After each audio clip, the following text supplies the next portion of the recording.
Welcome back, first off. Just like always, we're going to read the recap. We're going to get into it. I'm going to say where we were, and then it's all player agency, all you guys. So, Tessur, 22nd of Stivos, 301st year of Dark Reign, early morning. They emerged Lord of the North, or so they thought. No, not yet at least. They were still outsiders, so there'd likely still be some resistance. It didn't need to be a lot to be some. There are 6 clans, each of them could lead 2, and maybe that would work. For now though, they could worry about that later, because they were on a clock. So they dispatched some of the Tomb Watchers to take word of the clans, inform the mages of what to do with the Primordials, Elementals, and Coldfire, and set off down the side of the volcano towards the ships. They hadn't made it far before Tamacti sprouted an idea. They could use the shields like sleds. Not their shields, they didn't have any, but the Tomb Watchers did, and there were still 4 of them there, with shields. To his credit, Tamacti's idea worked well enough. They traveled near 10 miles or more in such a small amount of time that it alone cut away most of the extra mileage they'd have to spend in nights pushing through. But the beauty of the world was that each coin had 2 sides, no matter which part of the continent you were in. Here in the north, there was plenty of snow for sledding, but there were also plenty of rocks for bashing against. Rubin did the bashing this time. He thought he'd save the others the trouble. A strange lad, but kind in moments like this. Selfless, even. As he ran chest first into the boulder at about 25 miles per hour, he was knocked unconscious on impact, and dented his half-plate deep enough that he wouldn't be able to breathe in it while wearing it. They may not have a healer with them, but they did have the means of healing, and were able to pull him back from the brink before he was lost to the cold and buried in the snow. The following couple days were relatively eventless. A blizzard nibbled at them for a day or so, and they slept one night, I think. And just miles away from the ships, they crossed a pack of werewolves. Reasonably, the party was up in arms and ready to fight. Gabriel shared his secret finally, and transformed into a lycanthrope, a white werewolf. But the other lycans were there not to bother them. They were just observing, and upon noticing a distinct lack of slaves headed towards the ships, they settled on talking with the travelers. There were a few things decided among them. The most noteworthy being that the Lycans would ally with them if it meant ridding the Middle Lands of slaves. But they'd only do it if the slaves of the ship were freed, or their slave keepers were dealt with. Tamacti made the first step when he acquired their rations for the next 3 days on the ship, and went about giving it to the slaves on the lower deck. They'd have a lot of sharing to do if they wanted to visit each of the dozen or more ships, but that was work for tomorrow. Tamacti prepped for bed, and Rubin had one last stop to make before he nestled into the bed for the night. He had to find a smith to fix his plate. In search, he stepped up onto the top deck, where he saw fires and heard shouts of conflict. There were all 6 clans among the raiding ships, and there was still a civil war in the north. Something of note is we're actually using Tailspire right now, so I'll be describing the scenes for any combat that we go into. However, some stuff might not be super clear to you guys, and I'll do my best to clarify that, and so will the players, because we're of course looking at a 3D battle map, and you guys are just listening to us. So, we resume with you guys coming up above, Gabriel is still sleeping, Horin is still sleeping, and Tamacti is down below deck prepping for bed, right? Or is he already asleep? I think he just walked into the room as I was walking out of the room. Okay. And up the stairs. Okay, got it. And yeah, you walked up the stairs and to the top where the ships were waiting. we passed that one guy who's gonna knock on the door, and then just kind of walked off. Mm-hmm. Who I assume was gonna tell us everything's going to shit. Yeah, who knows? We'll see. Probably the most noteworthy thing was that yeah, when you came above the ship, stuff was going nuts. And make sure that your Jeffrey bot is in appropriate volume, of course. This is a little bit of a loud track, but just a reminder, the surroundings around the ships, it's like the edge of the frozen sea, where all the ice has been like purposefully broken so that it's thick enough to support people walking on it, but has an abrupt end so that the ships can be docked here. And I'm gonna bring you guys over to the map really quick. Don't bring your tokens on unless you're kind of like up here on the top deck, of course. But Oh shit! I Rubin, hope that's not our ship over there. Rubin is My God. Are we on different ships? no, you guys are all on the same ship. Okay, thank God. Yeah, you're Where definitely on where the am same I? ship. You are on the ship. If you go down the dock, it's the one on the right. And so Down you the see that all these ships are Oh, I see him now. all these ships are linked by these little planks so that people can move to and from each different individual ship. But only the closest two to the docks are actually linked to the docks. And as you emerge and you hear like the sounds of battle and there's fire roaring on one of the ships over towards the far west side, or sorry, the far north side, because we're on the east of the frozen sea. Please make for me a perception check. Yes, sir. I can do that. 18. Okay. You notice, looking here around, that only people who are armed are fighting only people who are unarmed. So it's just like a bunch of unarmed people fighting armed people, and the unarmed people look like the aggressors, which seems disadvantageous. Yeah. It's gotta be a slave revolt. Yeah, slave revolt. It's gotta God be damn something it, like Covert. Well, that. Feed the people and they revolt. See what happens. All right, so what do you do? We're gonna put you top on Um, the initiative. I'm not gonna make you guys kind of roll for it. It's just gonna be like Yeah. whoever So, comes is onto there the anyone initiative. fighting in the immediate surroundings of like on this ship? No, not on this ship. In fact, you notice as well that everyone on this ship is just kind of like watching. You can see if you look at the ships, if all the NPCs are just kind of facing the same direction, they're just watching. But like the Yeah, ones where okay. people are actually fighting, the NPCs are looking towards each other. Oh, I see. Okay, so it's the leftmost. All right. Yeah. And I took some screens of this that we'll be sharing with the listeners on the Discord. They'll be spoiler tagged, so nobody needs to worry about ruining anything before they listen to this. Okay. So, yeah. this guy that's immediately to my right, Yeah. I'd like to kind of like slowly approach him. You know, I mean, I assume this doesn't look like a threat to us immediately, right? No, it doesn't. And Okay.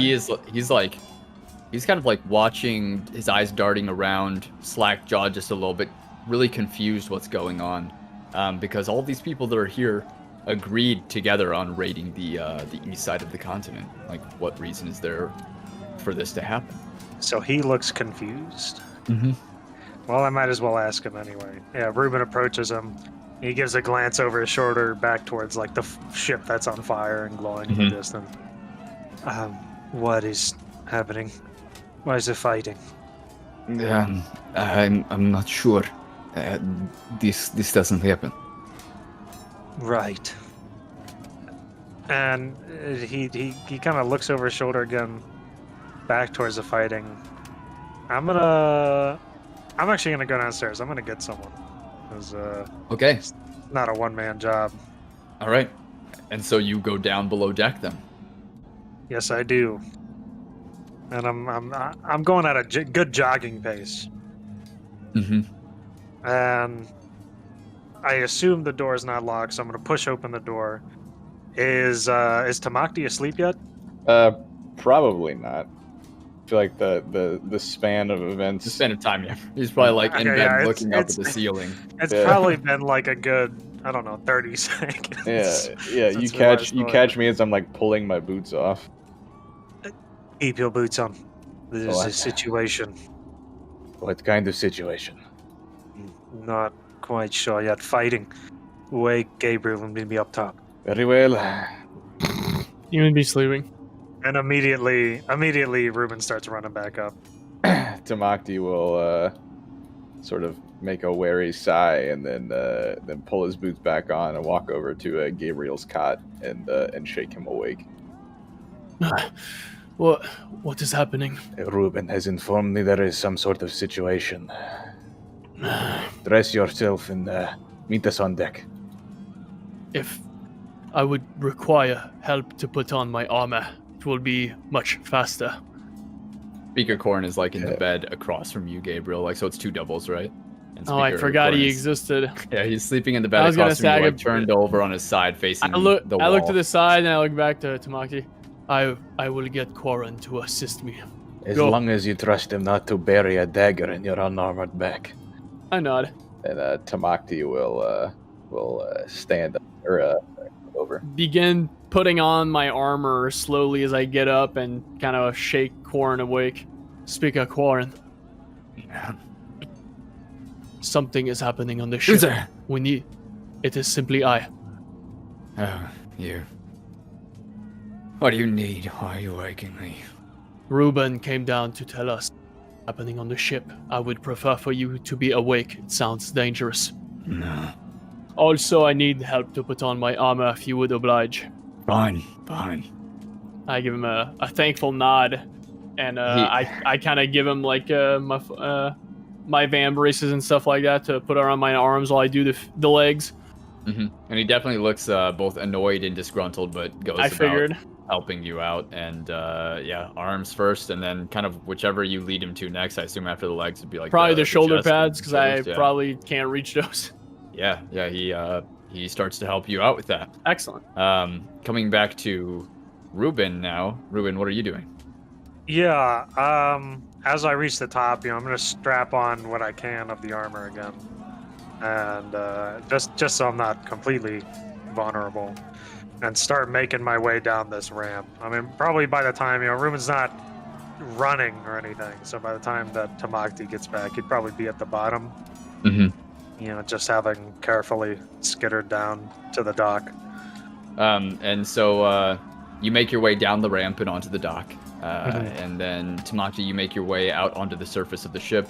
And you see kind of what I explained to Rubin earlier, that there's a ship at the far end that's on fire, and there are people fighting along some of the ships. And it looks like the people that are unarmed are seemingly the aggressors. Does it look like a pod of ships, so to speak? Like, does it look like a few that are tied together, or does it look more spread out among the fleet? It looks like only a few that are close by to each other, like the six furthest towards the other side, like the north side. And one's on fire. I turn to, I guess, the closest Northman that's up on deck, and I gesture to the cluster of ships. Which clan do those ships belong to? They belong to a few of the clans. It's difficult to say which one. I recognize some of the figureheads, perhaps Seer or Morgan. Well, thank you. And he nods and goes about making his way across the ship towards the others to get a better view as this is going on. Tamacti will head down the gangplank as well onto the dock and follow Rubin. Gang. Over in the direction of the fighting. Yeah, and you're probably moving pretty quickly, right? Like power walking. Yeah, I'm not running, but I'm definitely moving hastily. Yeah, once Tamacti catches up, Rubin starts moving a little quicker. Mm-hmm. He wasn't going to go on this alone. Got it. Okay. And so coming back down to Gabriel really quick. Gabriel, you are you now have your gauntlets on, your legs, and probably you're working on your or Quarren's working on your shoulders right now, and maybe about halfway done with getting those fitted on you.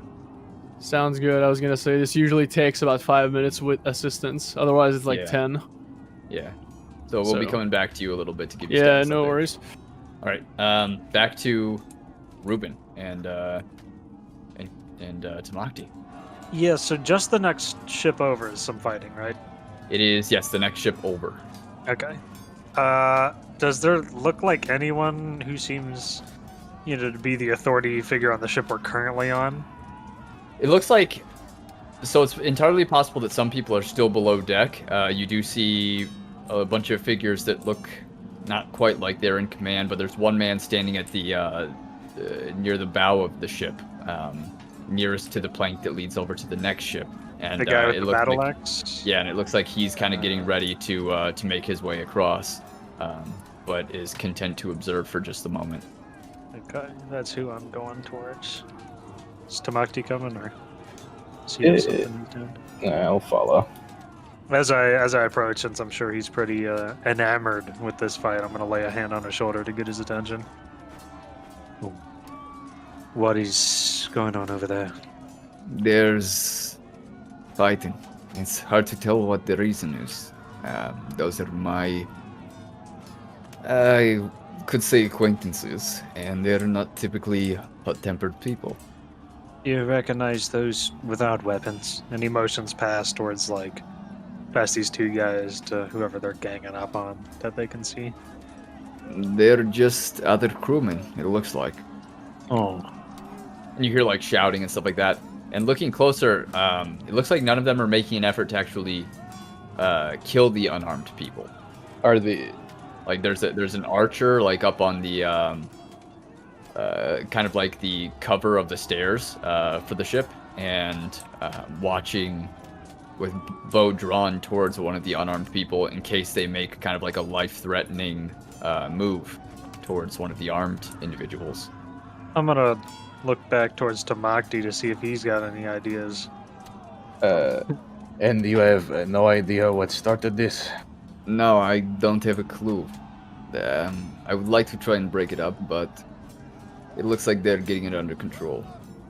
And you see like the two people across towards the next ship, they like pounce on this dude and restrain him, like holding him down against the ground. Like, stop doing what you're doing, you don't need to do this, what's wrong with you? And that person's like, get off me, get off me! Just like shouting and screaming back at them, like clawing at their eyes and like slapping them in the ears and stuff like that, like frantic sort of behavior. What do you think, Rubin? Should we investigate closer? Yes, but I have a feeling that it might not be as simple as it seems. Let's go. And he's gonna step over this rope here. Oh! and plummet into the ocean. To the bottom of the depths. Wow. And die. All right, hold on. How do I? I got you. Tamacti will step forward. I'm only going further and further down. There you go. We're on the ship now. Okay. Hold on. Yeah. And so as you guys start making your way across to this plank, something happens. Oh.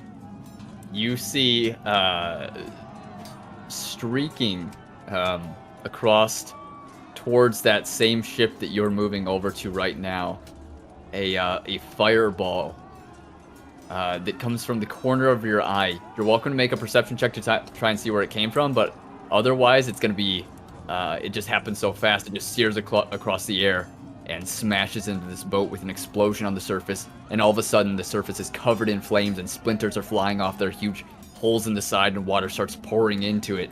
And you saw that this figure was standing on the masts, like the crow's nest of one of the ships. Oh, I see the little fucker.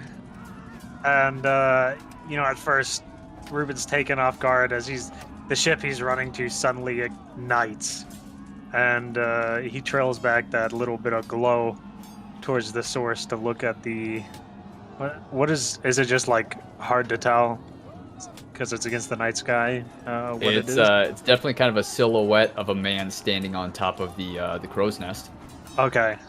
But other than that, it's difficult to tell. Like, there's no sort of defining features like insignias or anything that you can make out that would give light as to who he is. And you see that as this ship is like blasted with this fireball, the people that were on it get sent overboard and into the water. One of them like just blasted back and like scrambling against the bow of the ship, like the front side. The archer there like scrambling towards the back and getting ready to like jump over if the flames get too far. Is there anything Tamacti's doing before they go? No. Okay. He is appearing just as surprised at the recent explosion. You see Rubin running straight back across the plank towards you. And make... Did you see where that came from? Crow's nest! Wait, that's not the voice.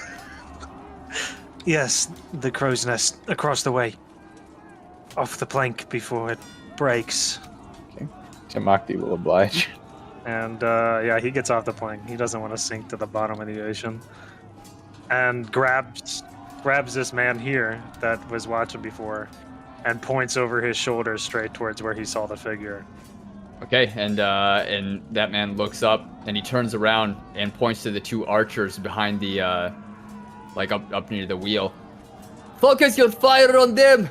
He shouts, and they like quickly move around and scurry to try and get an eye on it, and pull back their bows like strings taut. You can hear them kind of like stretching and getting ready to loose their arrows. And sorry, I was gonna say. Meanwhile, this other kind of archer like flails and jumps over the edge here and is kind of like fleeing from the ship that's on fire towards the one that you guys are on.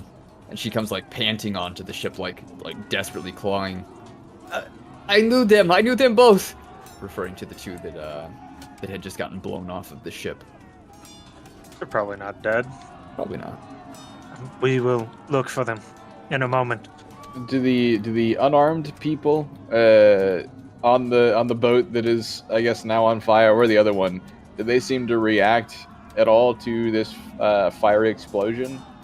Like, are they acting, I guess, normally as one would if they were on a boat that had just exploded? Sorry, you said on the Yeah, so there's on the boat parts that just got hit? Yeah, there's parts of the boat that aren't on fire still, I assume. Yeah, that's correct. Is there still fighting ongoing on those parts of the boat? Like, are the unarmed people still trying to? Well, now it appears that since this fire is on top of the boat, the people that are under the main deck, like the top deck, you can't really see what they're doing. So it's difficult to say whether or not they're fighting or they're panicking or they're trying to put out the fires and flee the ship. But you do see one unarmed figure near the front of that ship start looking towards the ship next to him, and he just like bounds over the rope across the plank and up onto the back of the next ship over. Okay. Moving towards any figure that has a weapon. Right. So it looks like he's still in his sort of craze. Like, yeah, just like craze. Like, this is just fuel on the fire. This fireball hitting the ship. Okay. All right. Let's see.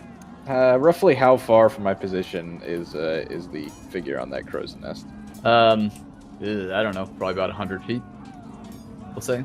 That's doable. Well, the ships are 75 feet long, so maybe like 150 feet, 100 feet. Yeah, 120 feet. We'll say. Okay. Yeah, I can reach that with my rifle.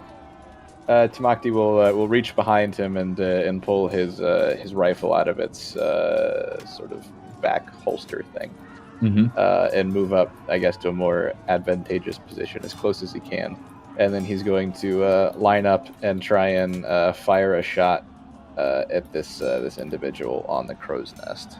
As you line up to kind of fire that shot, we're going to come over to Gabriel. Gabriel, your shoulders are fitted. Your chest plate is fitted, or about to be completely fitted. Like, just kind of like the straps on the sides and back are being applied, and in a moment you'll be kind of good to go. Gabriel is always Sounds fitted. good. All right. So we come back to Tamacti, who is about to fire this black powder pistol. You can go ahead and make that roll if you'd like. All right. What's the range on that, by the way? The rifle, my sheet on Foundry is not cooperating with me today for some reason, so I may just have to pull up the Grim Hollow Player's Handbook. Yeah, whoa. And take a look at the stats on it from there. All right, well, I'm going to make a quick ruling for now. We'll just kind of rule that you're probably within range. It's not extremely far. It is, not super close, but it's not extremely far. So Yeah, the range is 80 to 300 on that. So, Oh, okay, then yeah, that's good. definitely in range.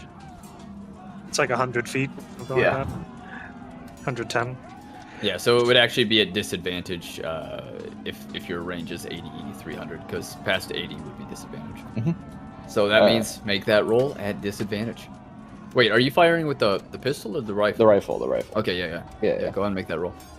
I rolled it for you. It looks like you're having Yeah, some trouble. I'm not sure what's going on. You might just need to restart your foundry. But anyways, you crack off a shot, a 9 misses. However, you do grab his attention, and it looks like he's like sweating. You can see kind of a sheen on his skin in the firelight. He's sweating. He must be like focusing on something very, very hard, or trying to balance really hard. Who knows? He's doing something. Okay. Maybe it was tough climbing up there.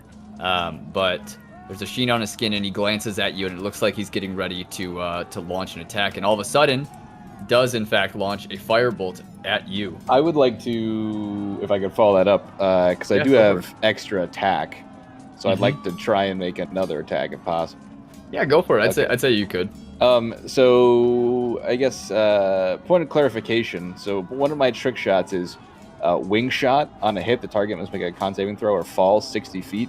It doesn't specify. Obviously, it's called wing shot, but it doesn't specify that they have to be like airborne of their own, under their own power, so to speak. Just that they fall 60 feet. So I'd like to know. I'm gonna say that if he were to get shot, balancing up where he is, that would probably knock him off balance. So I'll let that kind of go through. I think that's good flavor. Okay. Well then, I'd like to spend a point of grit to imbue my rifle with its special wing shottedness, and then make another roll. Hopefully, it did not. Would you go ahead and roll for me again? Yeah, sure. A 10 misses as well, and so you quickly let off this shot and pack another round before he's able to do this. This is something you've been doing for years. You're an expert at this. You actually have the black powder expert feat provided by the Grim Hollow campaign guide. Thank you, Grim Hollow. Would look directly into the camera. Yeah, and so you let off by Papa John's. Yes, sponsored by Papa John's. You let off the shot. He looks right at you, and he launches a firebolt right to you. We'll see if it hits. A 17. Does a 17 hit? I would like to spend an incidental to trigger shield. Okay. So no, it will not. Okay, cool. So he launches this at you, and like you put up your hand, and this sort of like field of shimmering energy forms around you, and you see the firebolt blast into it, and just dissipate in all directions with sparks flying. Rubin, what do you do? So I'm gonna do two things, possibly three, but I'm gonna turn to this woman who just sprinted up. And I'm gonna grab a lot of people, but I'm gonna grab her. Not like too aggressive, get an attention grab. Yeah, I get you. Get some buckets. I'm gonna say to her quickly, then turn to the guy behind me. The other dude who's just kind of sitting here, who had recently informed the archers to fire.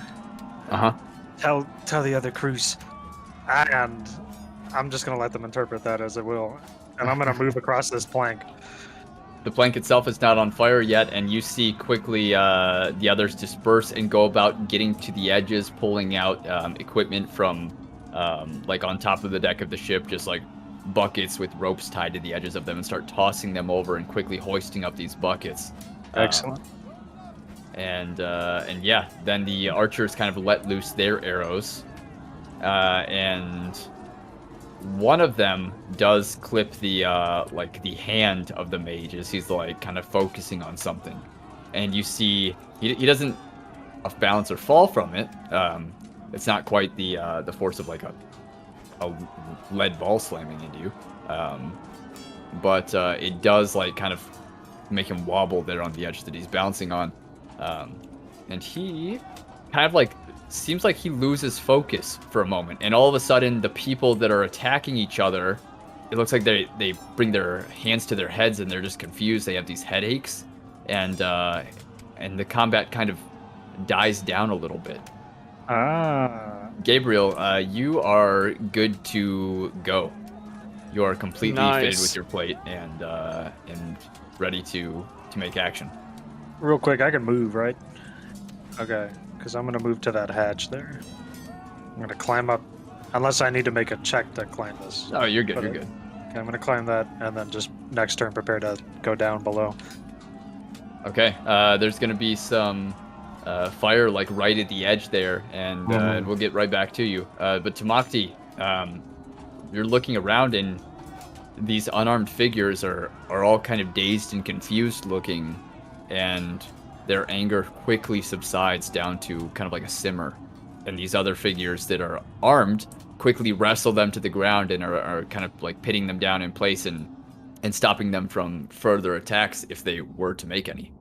You think on that for a moment, and we're going to come to Gabriel. I guess I see the giant fire on the boat on the left. Yeah, pretty big fire. Okay.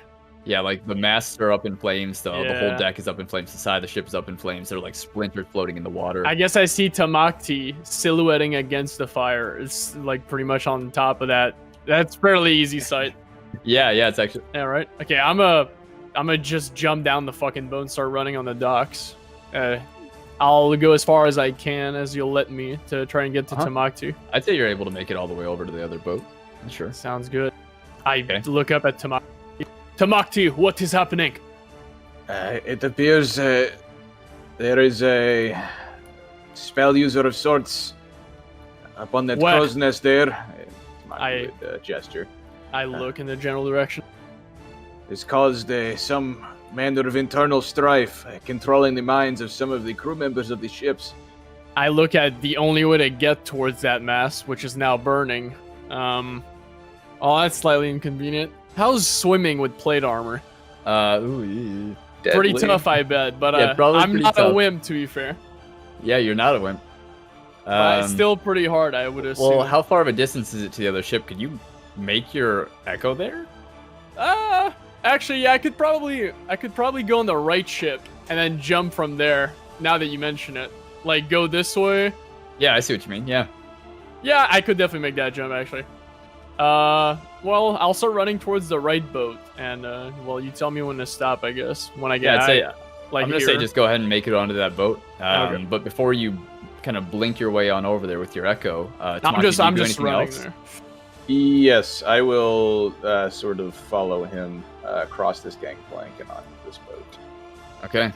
And one thing that you notice, it's difficult to represent, of course, in Tailspire, but each of these ships has like different kind of colors on them and different figureheads. Some of them are like waves that turn into mouths. Some of them are like eyes. Some of them are like bulls and other creatures, animals, just that sort of stuff. Some of them just long tusks that shoot out the front of the ship, and like if they were to ram something, just spine right through it. That kind of differentiation. But yeah, as you guys make your way over to that other ship, Rubin, you go down to the deck below. Yeah. And the first thing you notice is that floor is just filled with smoke, and that there are flames and smoke pouring in through the windows on the sides of the second floor. Okay. Can I go lower to the bow? I'm assuming whoever's on that second floor is already either out or dead because of that smoke. So I'd like to go even lower to where the slaves, would be.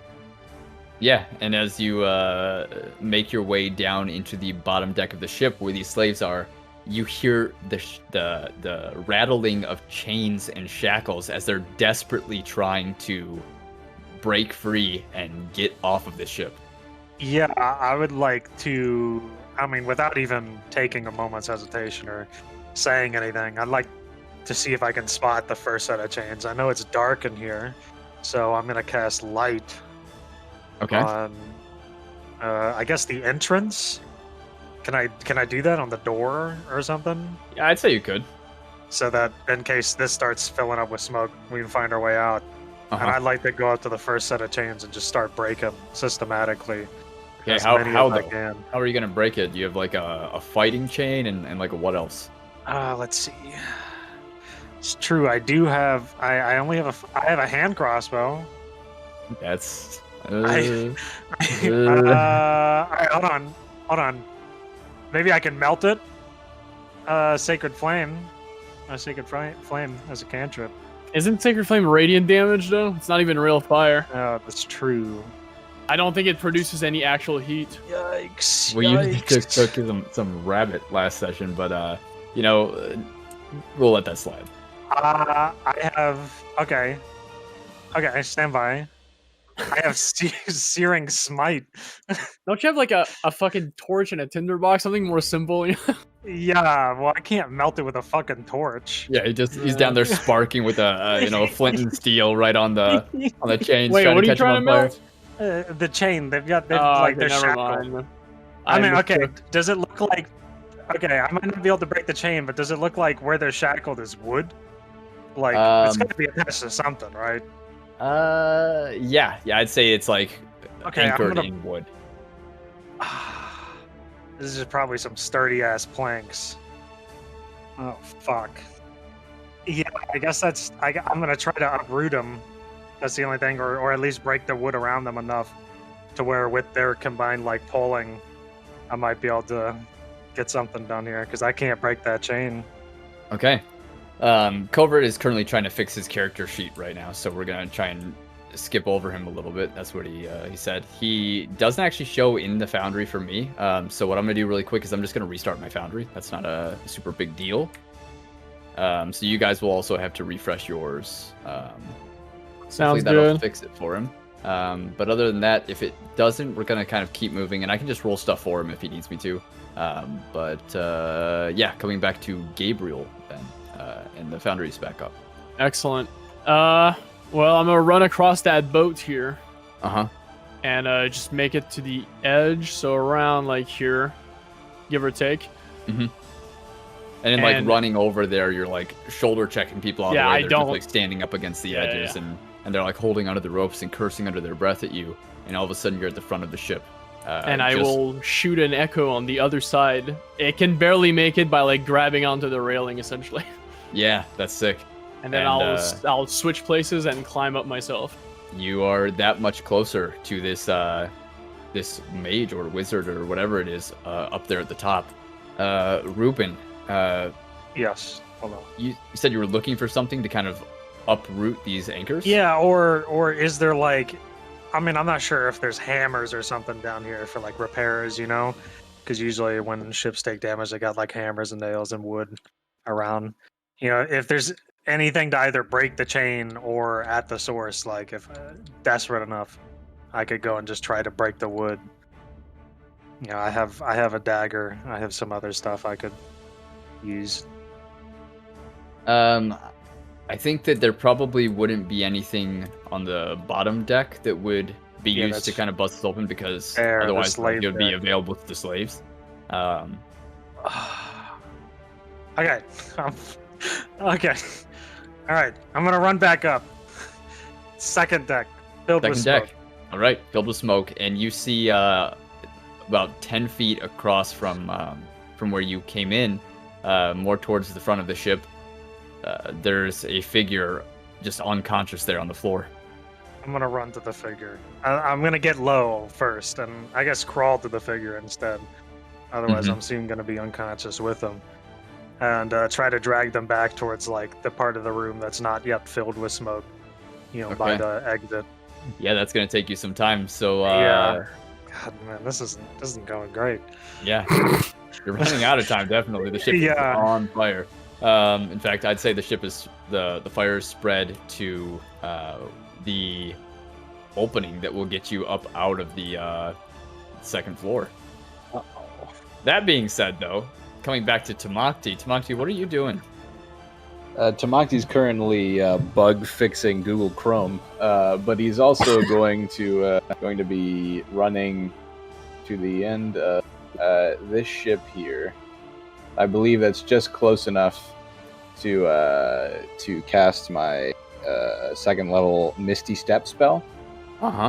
And teleport over across the water onto the adjacent ship here. Okay. Which is a bonus action. So as my action, I like to aim up and fire 2 shots at the spellcaster. Okay.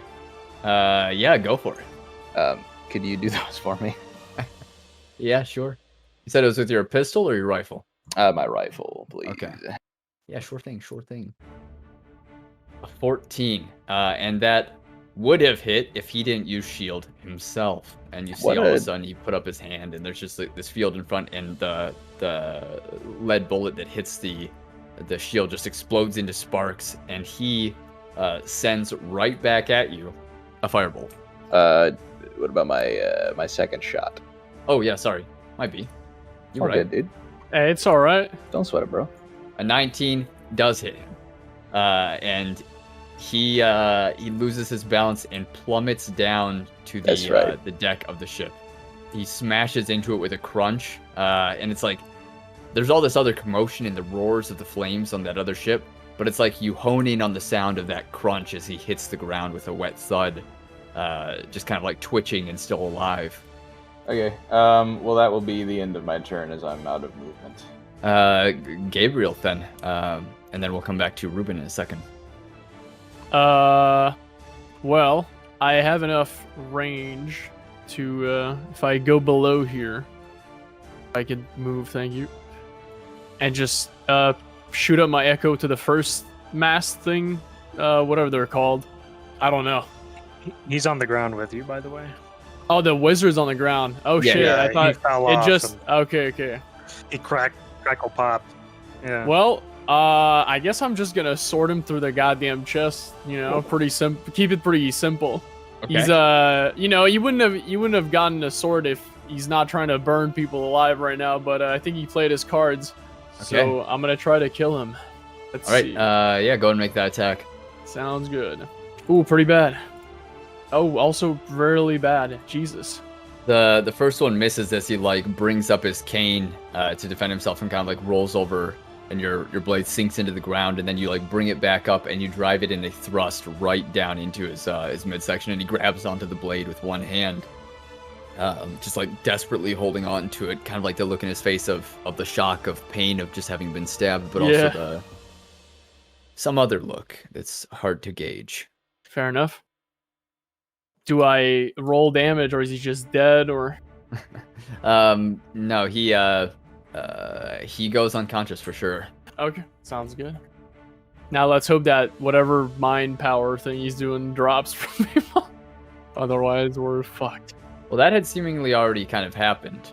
And speaking of which, you see that people from the ships, now that they've kind of apprehended these unarmed individuals and bound them up with rope that were laying around on top of the top decks of the ships, you see them rushing with buckets to start putting out this ship that's aflame, but it may actually be It's too late.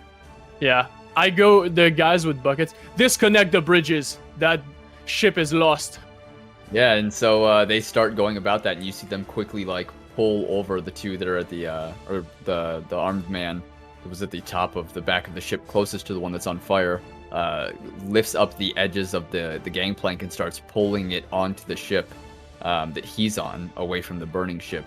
And your voice kind of rings out, and the ship that is attached to the dock begins to do the same. The deckhands are kind of going about removing the plank, but also you do notice that, well, I guess you probably didn't see it when it was on fire, but the ship that was initially on fire has been put out by buckets. That one was still recoverable.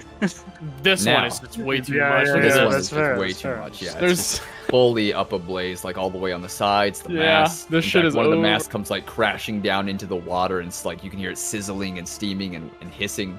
And while that's happening, Tamacti, what are you doing before we come back to Rubin? Tamacti is going to, let's see, you think I'd be able to get onto this next boat, the one to my left with my movement? Yeah, I'd say so. Probably. Okay, you like right here? Yeah, definitely. Man, oh man. Yeah, looking pretty grim for this ship. Only really. The whole entire like upper deck of the ship is ablaze now. Like there's no way I'd be able to get on, do it without catching myself on fire. Yeah, pretty much, or at least running through fire. It's not like skin is like immediately flammable like cotton or dry hay or something like that. But yeah, it'll definitely burn you. That's for sure. Okay. Let alone the gangplank has already been put across, so you'd have to like jump over to it. Yeah. Let's see. I'm going to look around. Is there any, I guess, like cauldrons or anything on the top deck here? Cauldrons, I would say no. Okay, buckets though. I'm sure there's some.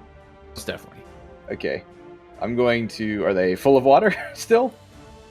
The other ships were working on that before the gangplanks were pulled away. As for this one, they were too busy wrestling down these unarmed individuals. Sure. Okay.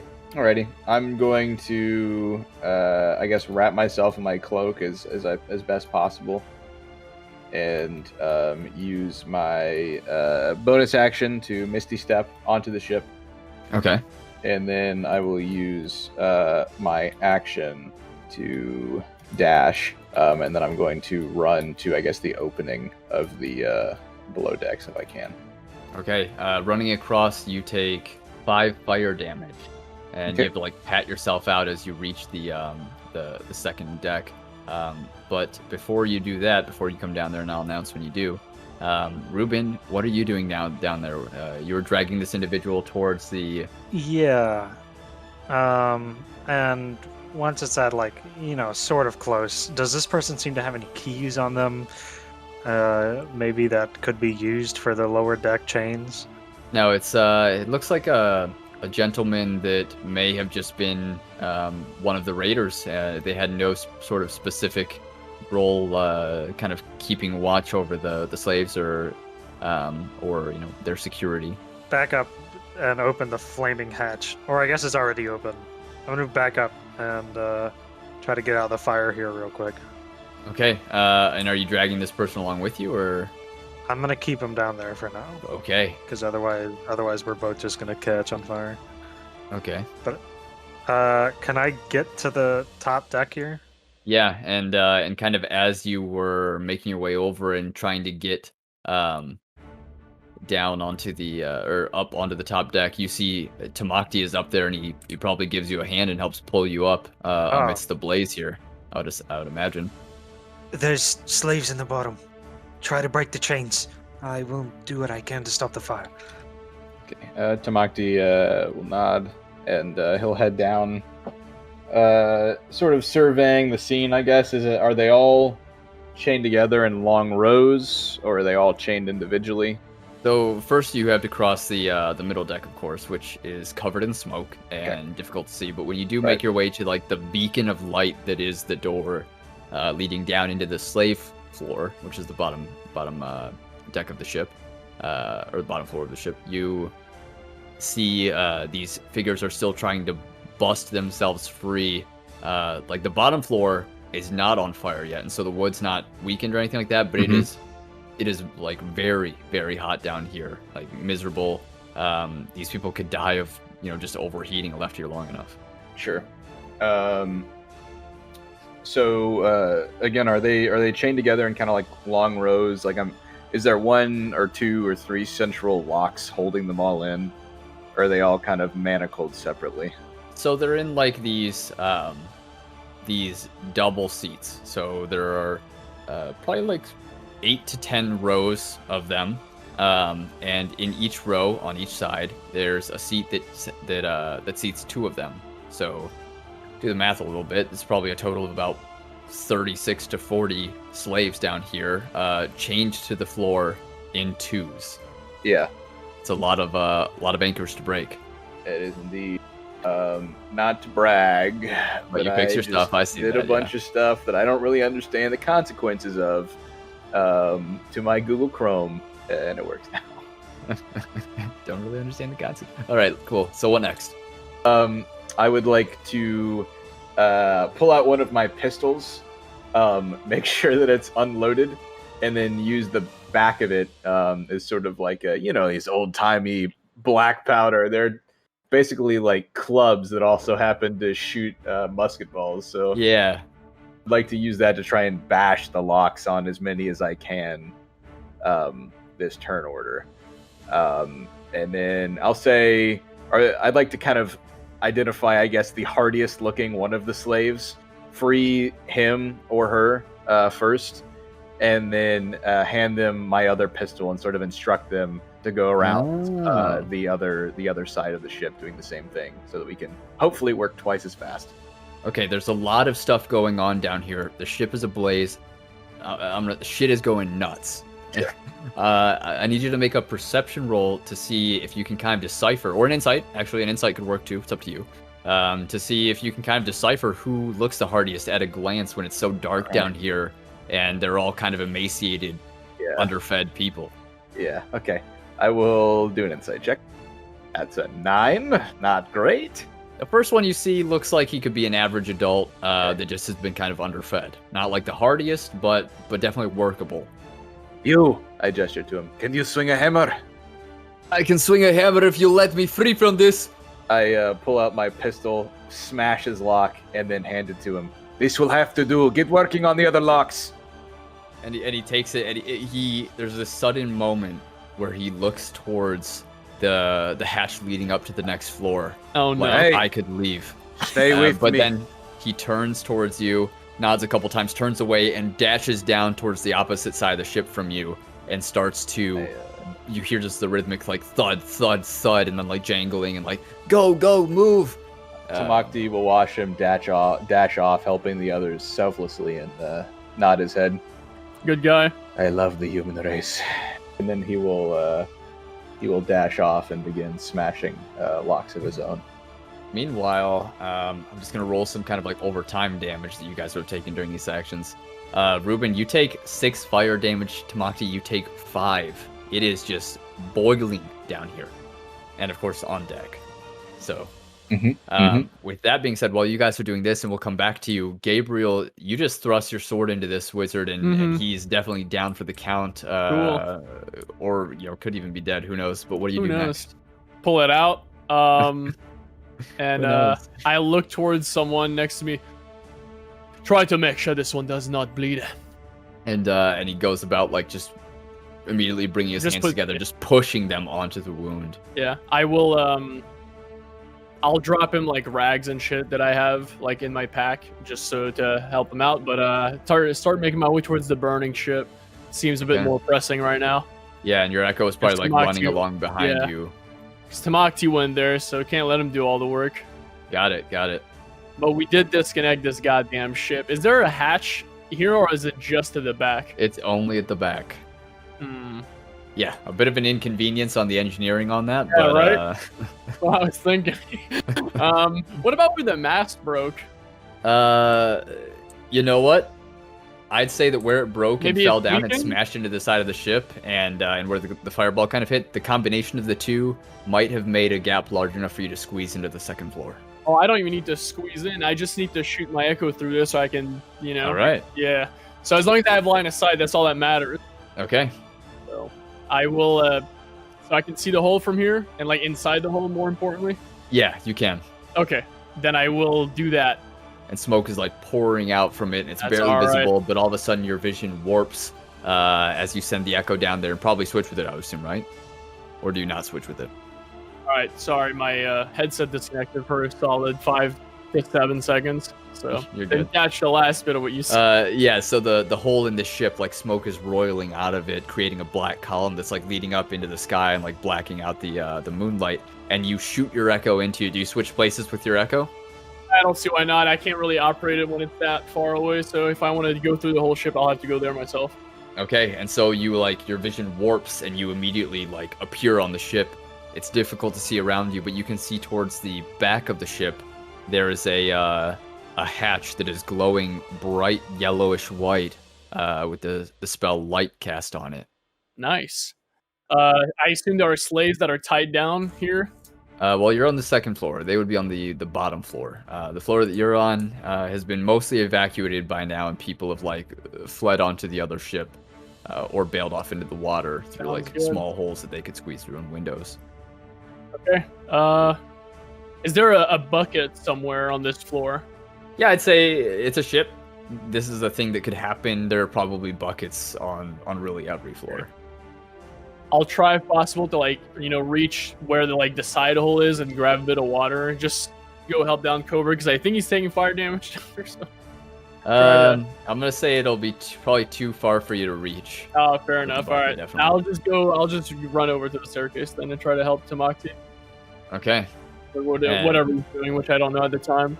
Yeah, and as you run over there, you can hear down below the hatch to the third floor or the bottom floor, just like thud, thud, smash, clang, clang, clang, clang of like these shackles being broken and unrooted from the ground. And about the time that you get down there and you see this, and Tamacti is there doing the same thing, probably about half of the 40 anchors have been broken free from the floor. Okay. I will try to run to the other side of the room and just get working on the rest and like try to meet them in the middle.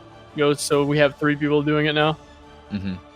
And Rubin, you're watching as these people are like fleeing out to the top of the ship and either just diving straight in the water because they've suffered burning damage, like to their skin, like second, third degree burns, or they like are quick and perceptive enough to see that there's still a plank leading to the other ship to the left, and hop over the railing and are like fleeing towards that. What are you doing? Yeah, I would like to try this. I don't know how much it's going to help, but at least it'll buy us time. I would like to create or destroy water.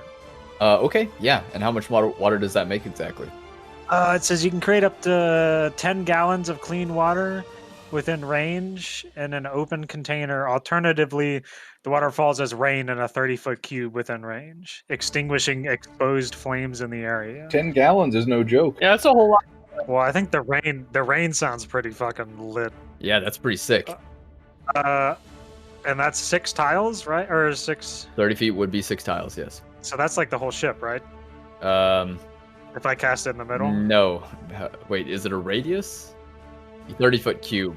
So it would be 6 tiles by 6 tiles.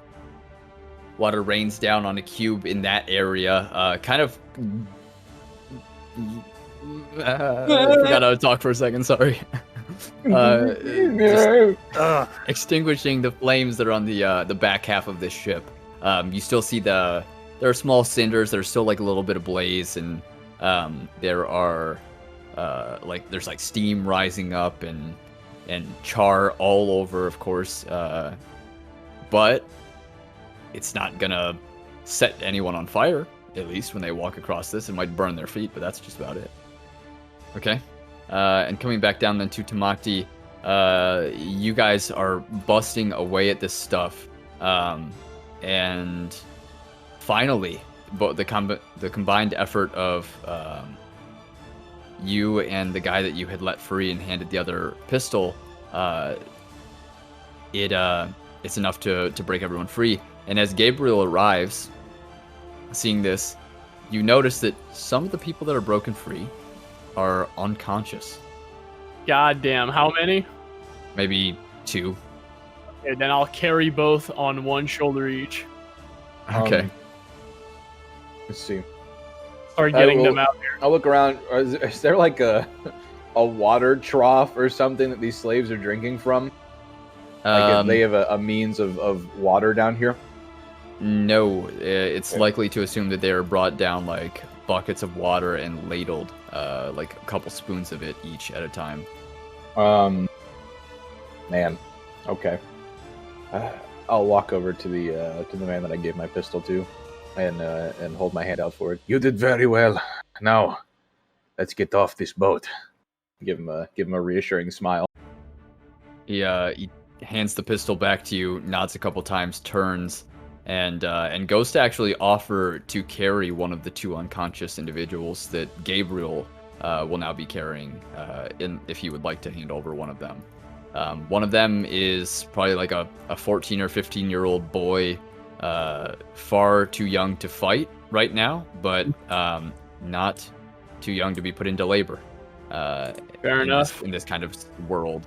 I mean, yeah, I will give him the boy, because he's probably lighter than whoever else I'm carrying. Yeah, I would say so. There is no need, please. I snap my finger, and a small alien-ish in nature floating disc appears on the ground next to me, floating 3 feet off the air. Load them onto this. Okay. And yeah, you do that, and Gabriel, do you load? Yeah, I place on the disc. Why not? Okay, yeah. Let's wait for you. Then what? Run out of this place. Don't want to die. That'd be fun. And as you guys start making your way up to the second deck, you pass by someone who is unconscious. They're still left on the ground. Load them onto the disc. It can. I can carry quite the weight. I'll just start running. How wide is the disc though? It's Like, yeah, sure, it can carry weight, but like, let's see. It's like 3 feet wide, isn't it? It's 3 feet wide. Yeah, You can load a couple people onto that. I will keep the person on myself. Yeah. Okay. And I'd say with a strength of 20, you're able to do that for sure. Yeah. And so you guys make your way back onto the top deck, and the other slaves are kind of like going up there first and like almost bickering and fighting over who will get out of it first. All of them, it's a natural response. They're all scared, and this is a terrifying situation for the place that you kind of live to be on fire. And Be calm. Panic helps no one, least of all yourselves. We will all make it out of this. Move, get out of my way. I'm going first. Tamacti just shakes his head. One at a time through the gate. There's only one plank left, right? That leads to this boat here, the side one. Yeah. Sounds good. I'll go towards the front, I guess. Oh, thank you for moving my token. I forgot about its existence. And I'll push people out of the fucking way, dude. Because we big dog here. Turn around. Okay. Yeah. Everyone in the line. Pushing yourself will not help anyone. They kind of like get in twos, like staggered, sort of in a rush to kind of get across. And you see one of them like gets pushed over the edge, kind of in the commotion, moving across the gangplank to the other ship. And one of the other slaves quickly like reacts and grabs onto them by the arm, and two of them go about bringing them back up. But this kind of creates a block where others are unable to cross around them. Did they get the person up, or are they still trying? Yeah, it takes a moment, but they get him up, and then kind of travel keeps moving along. People look very antsy, like the few that are left on this ship, worrying about things. Be careful, please. We can hold the fire back in time for us all to pass. And I'd like to say, as they're crossing, I'm sort of making a head count to make sure that everyone that we freed down there is making their way across. Yeah, you could probably look across to the other ship too and see people that were already there. Make a perception for me. Sure. Let's see how perceptive you are about counting this, and you're not double counting or single counting. 22. You count 30 equals, which seems like too short. But then you notice that Gabriel is carrying one that's unconscious, and the Tessur's disc is carrying the other that's unconscious. Two, I believe, are on the disc. Well, one of them was not a slave. Oh, right. So you do count 40 slaves, and then one kind of raider that there's unconscious on the disc. Okay. We're all accounted for. Let's get across. I'll go across with the person I'm carrying. Okay. It's a little bit shaky with the waves, but you're able to make it across. And then kind of what other order do we go in? Rubin will probably wait till everyone else is across, because since Rubin seems to be controlling the terrain. I'll go first because I'm carrying somebody. I'll follow after Gabriel crosses. Okay. And the Tessur's disc kind of follows you or goes before you? It follows. Okay. You go across, and then Tessur's disc, and then Rubin. Yep. The ship is still on fire, but at this point, even if it were to be put out, it would not be sail-worthy at all. Yeah, I was gonna say, you can't operate. He's got a broken mast. It's fucked. Yeah. We're going over to this ship, right? Yeah. Mhm. Yeah. Where's my guy? Yeah, there he is. How packed is this deck, by the way, now? Probably. It is covered with people. Like, the ship is about 75 feet long, but it is just, people are packed pretty tightly. You kind of have to like gently shove people out of the way to get anywhere across it. Gotcha. Because not only the 40 slaves are on top of it, but many of the raiders that had bailed off through the windows or over the decks and stuff like that. God damn. Are the two guys that were launched off by a fireball, are they like dead in the water, or do I not see them anymore? You don't see them anywhere. Okay. That's good to know, at least. Mm-hmm. Probably got up here. I'll begin making my way among the various wounded that found their way onto the ship, sort of checking them over, making sure that no one's dying. Yeah, I'd like to do the same. Go with Tamacti, and among the wounded and the most injured, I can do a little bit of healing on. Okay, it's likely that the those that are unconscious are probably the greatest concern, if you want to consider it that way. But as for people that are just straight up injured, there's probably most of the slaves probably have just like 2nd-degree burns. A few of them 3rd-degree burns. None of them quite so badly burned that their like skin is just all falling off or anything like that, but definitely burns. A lot of burns. Okay. Nothing life-threatening though.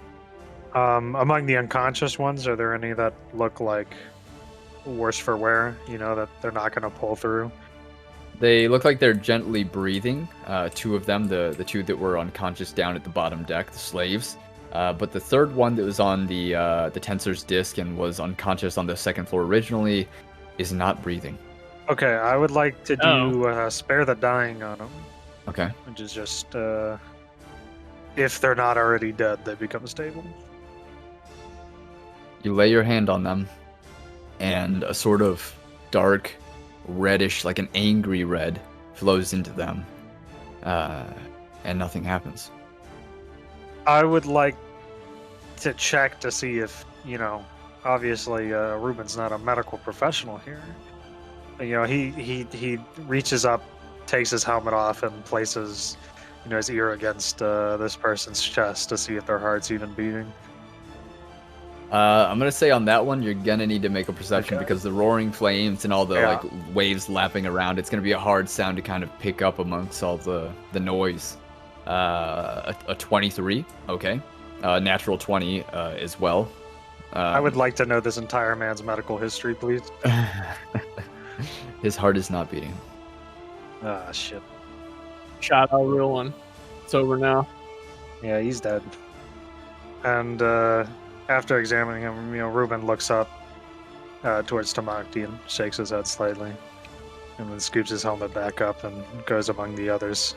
Tamacti will look around for a blanket or a bit of fabric or anything he can use to cover the body. Somebody, another male raider, who looks like he's got a couple burns, kind of like red irritated skin, darker red patches, pushes you guys out of the way and crumbles down to his knees. Magni, wake up, come on, you're going to be fine. We're going to raid these, come on, wake up, please. And he's just shaking this man. Shake my head. Put my hand on his shoulder. I'm sorry. There's nothing that can be done. Get off me, outsider. You're not welcome here. Come on, wake up, Magni. It's going to be okay, please. He like shoves you off of him. That's all right. I'll go back to tending to the slaves. Got it. We will begin pulling the plank out, just so you know this boat doesn't also catch on fire because no one's paying attention. So I'll pull the plank out for now, and we will deal with this crowded ass boat with tensions that are about to rise, most likely. Most of these slaves are kids or old people, right? Pretty much, they're either slaves that are kids or elderly, or some of them are even kind of like middle-aged people that just wrong place, wrong time, got nabbed up and brought into the slave trade. I'd definitely like to prioritize the children, but I'm gonna go ahead and just take away all my lay on hands points. Okay. Using those on all the burn victims. Okay, and Tamacti, how are you helping people out? I'm going to find a bucket of water, or a cauldron of water, a drinking water, basically, and the ladle, and go around to try and soothe people's smoke-damaged lungs by giving them a cool bit of water to drink. Yeah, got it. Yeah, their throats are probably dry, and you do hear a lot of kind of coughing. Just, it's a rough time. And you, as you're going about this, you hear one of the people kind of looking at the ship mumble to themselves. One ship less. That's 14 of us. Who did this? I am not certain. What was going on? Some wizard. People were being mind controlled, from what I have been told, He nods. and the ship set on fire. I am unsure. But for what reason? Shake my head. We're all here to raid. I look towards Rubin, like in that direction of where he is. I'm not certain. I think my friend may have answers. He was there before. He was the first one to see. Okay. So skipping ahead, you guys have by now treated all of the wounded, and the ship has sunk into the water. I'm gonna pull us off this map. Goodbye, ship. Yeah, it's sunk in, and you can like hear the bubbles that are trapped underneath it, like the air pockets, just like gurgling up angrily towards the surface and sputtering as the ship makes its way down to the bottom of the frozen sea here. Down to Davy Jones' locker. Yeah, we're a big fan of Davy Jones here. Oh, what just happened? What map are we supposed to be on?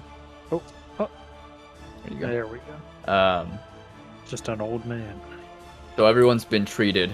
Just kind of explain what you would do after all of this is all of this ship is kind of in order, I guess would be the best way to say it. Probably try to get myself at least, try to get a plank organized so we can link this ship back to the rest of the fleet to like redistribute these people eventually, because there's no way they're all gonna fit in there for the voyage. Yeah. And of course, with such massive ships, it's difficult to kind of like move them parallel sideways, so you kind of have to reroute around to the other ships and back towards dispersing them out. Okay. Yeah, that kind of thing happens. What about Rubin and Tamacti? Yeah. You haven't seen Corin, by the way. Yeah, I think he stayed down or something. I don't know. He was grumpy.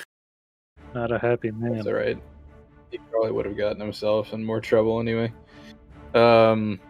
Yeah, I'd be, I guess, assisting with the efforts to link this ship back up to the rest of the fleet. Once I've made sure that everyone is, if not fully healed, at least kind of on the mend.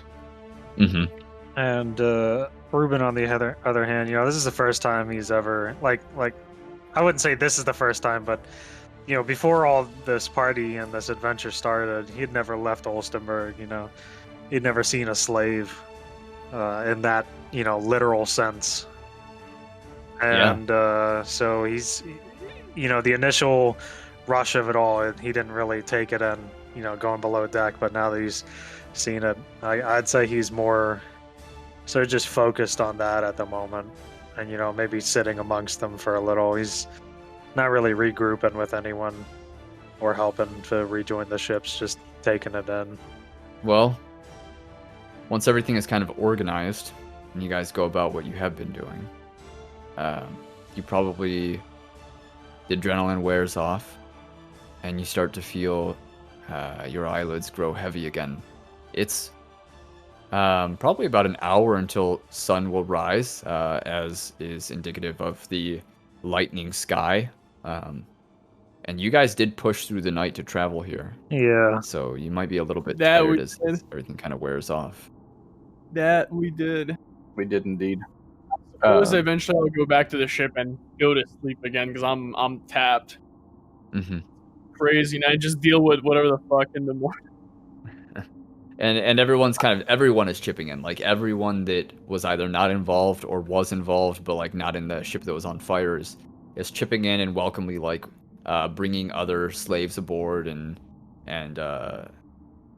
not really treating the slaves the greatest, of course, but they're at least giving them a place on the ship, because even though they are people, they're still slaves, and slaves are valuable labor, so it's something that they want to kind of keep around, regardless of burns or whatever circumstances.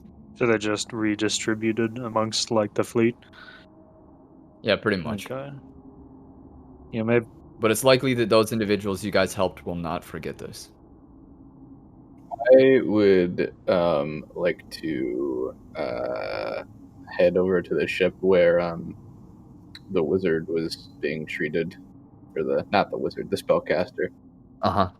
And I guess lay eyes on them, make sure that they're still. He's still breathing. It's a very shallow breath that he's pulling, but he's still breathing, and he's unconscious. And two individuals seem to be like wrapping his wounds in these rags that Gabriel left behind for them to use, which are definitely covered in blood. Like a thrust right up into the midsection. That's a mean wound, especially with a claymore. That's the gunshot wound. Yeah, and the like the arrow to the hand that's like still there, piercing through his hand. Falling 30 feet as well. Yeah, he's in a rough shape. He's, like I said, he's breathing very weakly.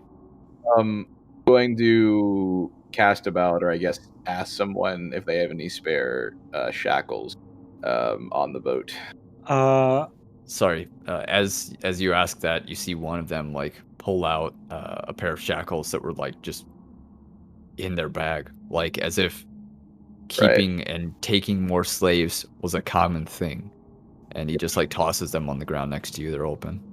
We'll look, and then I'll pick up the shackles, and I'd like to, I guess, as long as it wouldn't impede his treatment, probably shackle his hands behind his back so he wouldn't be able to as easily cast spells. Just break his fingers. I'm not doing that. And then I will take a rag or a bandage out of my bag. I'll take two. I'll ball one up and stuff it into his mouth, and I'll take the other one and tie it around the one that's stuffed into his mouth so he can't spit it out, to prevent him from speaking to cast spells. Yeah, good call on that one. I mean, I didn't say that. I'll gesture to the. You said it was two that are treating him? Yeah, two of the individuals where they're treating him, yeah. Okay. I place this man's health in your charge. Please ensure that he survives the night. We will question him tomorrow after you've treated him. Place him somewhere safe below decks. I nodded them. And the two kind of look between each other with this kind of look of, who is this guy to order us? And then as I do that, I sort of place my hands on my belt in the I'm CIA pose, making the ring that I'm wearing fairly visible. Got it. Okay. Does that affect how they look at each other at all? It's hard to say. Unless you want to make an insight. I'll make an insight. 20. There is kind of a look of, it's a mixture of respect and like oh, he's a little bit more dangerous than we might want to bite off. You goddamn right. You son of a bitch. Fucking Northmen. And I'll nod to them. I will see about getting you some relief in the morning. Thank you for doing this. I nod to them both sort of firmly. Right. Sure. Mm-hmm. And I'm going to turn and walk across the various gangplanks back to our boat and collapse on the bed. I guess I don't know. Fuck, dude. I'll take a short rest because you said the sun's gonna be up in about an hour. You probably just finished your long. Actually, you just got to bed. I was smart and I went to bed early. Tamacti's like running on the night oil right now. What are your passive perceptions? My passive perception is 15, I believe. 13. Okay, Strider? I said 15. Did I not? Oh, sorry, it didn't come through. So 15, 15, 13. Got it. I would say it doesn't catch your eye, Rubin. But Gabriel and Tamacti, when you guys do eventually make your way to the allocated bedroom that you guys have on the ship, you notice that not only is Speaker Corin sleeping again, but on the wall next to his bunk are a few carved letters that you don't quite understand, like just etched into the wood. Like symbols or letters?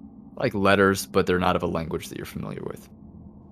So if I guess I might not understand their meaning, but might I at least... Are they familiar to me as far as like, oh, I know what language that might be from? Like I don't read or write or speak Russian, but if I were to look at Cyrillic, I'd at least have like a guess that that's what it is. I'm gonna say probably not. Okay. Is it the same stuff that's on Rubin's helmet? Not that I'm asking this out of character, because obviously I don't see it. Have you already carved that stuff on your helmet? Yeah. Yeah. Okay, then yeah, it might be familiar. Gotcha. Oh. To anyone who has looked at Rubin, which would probably be both of you guys, it Yeah. would be kind of familiar. So I look at the symbols, and I look at the symbols on Rubin's helmet. Well, And Rubin's in bed as well, I assume? he's actually still trying to find that armor that he originally set out to find. Okay. Or literally anyone who might be able to mend the little indentation he got from his unfortunate sledding adventure. Yeah, okay. And he's not happy about it, though, because as he said before, they hadn't slept in quite some time.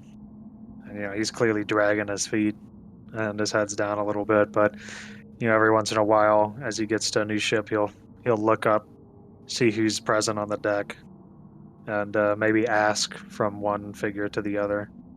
Try to locate if someone is even capable of that among the fleet. Okay, yeah, I'd say you probably, in your wandering ship to ship and kind of like prodding and asking, you, I think, would come across Clan Seer, and their ships, which are called Seer's Horn and Rush Head, in their own language. But upon finding them and kind of like asking them what they could do to fix your armor, one of them says to you, "Look, it's not the time for that. Just do it tomorrow. We'll still be around. We'll be the next ship over." Right. I'll remember. Thank you. He says with a little Sure. nod. And Get some rest. You look like shit. and after that, he does, in fact, start trudging back towards his own ship, so that he could crawl into bed. I guess we might make our way back to the ship around the same time, because I was checking on the wounded Yeah. spellcaster. Then yeah, probably. So, as we reconnect, Rubin offers a little bit of a Yeah. nod and continues, shuffling, probably alongside you. Yeah. We walk into the room. Rubin just sort of glances past the carved symbols. I look Yeah, at he them. doesn't even see it. His face is directed at the ground as he's marching to his bed. Tamacti looks at the symbols, and then looks back at Rubin's helmet, and then looks at the symbols again, and then looks back at Rubin's helmet, and then says, "Hey, Rubin." And he slows to a halt and looks over his shoulder, sluggishly. Yes. Did you carve those? And then he would point to the symbols over Speaker Corin's bed. And a little bit further, he shuffles back. And with Tamacti's guidance, I'm sure he can find them, right? Yeah, sure. And he gets a little Definitely. closer and a little closer. And is it, in fact, the same language? If you get closer, like how close are we talking? You would need to like lean over the bunk bed to get like super Yeah. close to it. Otherwise, you'd probably be about 3 feet away from it. Yeah, I looking mean, at I'm it. just gonna lean over the bunk bed. I don't give a fuck. Okay. Yeah, then not only do you notice that they're kind of like the same sort of alphabet used on your helmet, but they're carved likely with a blade of some sort into the wood there on the wall of that I assume room. I can read it, right? Yeah. Yeah. But additionally, so they're carved into the wood with probably the point of a Mhm. blade, and kind of filled in and smeared with blood. Okay. The usual. The usual. The usual. I can see someone is Just boys being boys. just boys being boys. Nothing wrong with that. And I wonder if he killed someone now. Does it look like Corn is cut himself, or That's tough to say because okay? he's kind of got like a blanket over himself, like Okay, I'm tucked up not to the gonna. neck. I'll investigate that tomorrow. I'd like to read it though before I, you know, uh, press back from the bed. Okay, and I'm gonna DM you that really quick. Okay. What does it say? It says "fuck bitches." Crazy. So I just DM'd you what it said. And before we get back to you guys, I just want to confirm. Gabriel went back to, after kind of getting everyone Mhm. moved around from different ships and stuff like that. Did he go back to the room and kind of conk out? Yes, I would say that happened. Pretty immediately. So Okay. I And did didn't get he? the text or whatever. Yeah, no. Okay. Did he? I imagine he took off his plate, right? Yes. Okay. Probably So it's like, everything but the boots. Like fuck it, I'll just leave the boots on. I'm too lazy. yeah, he's definitely tired, I'm sure. Yeah, it's like Okay. it's like keeping the Tims after work, pretty much. Okay, so Shit, I know that you are feels. asleep. Corin is asleep, um, and then that leaves Tamacti and Rubin here. So continue on with what you guys are doing. Sorry. That's just all it says, right? Yeah, that's all it says. What does it say, Rubin?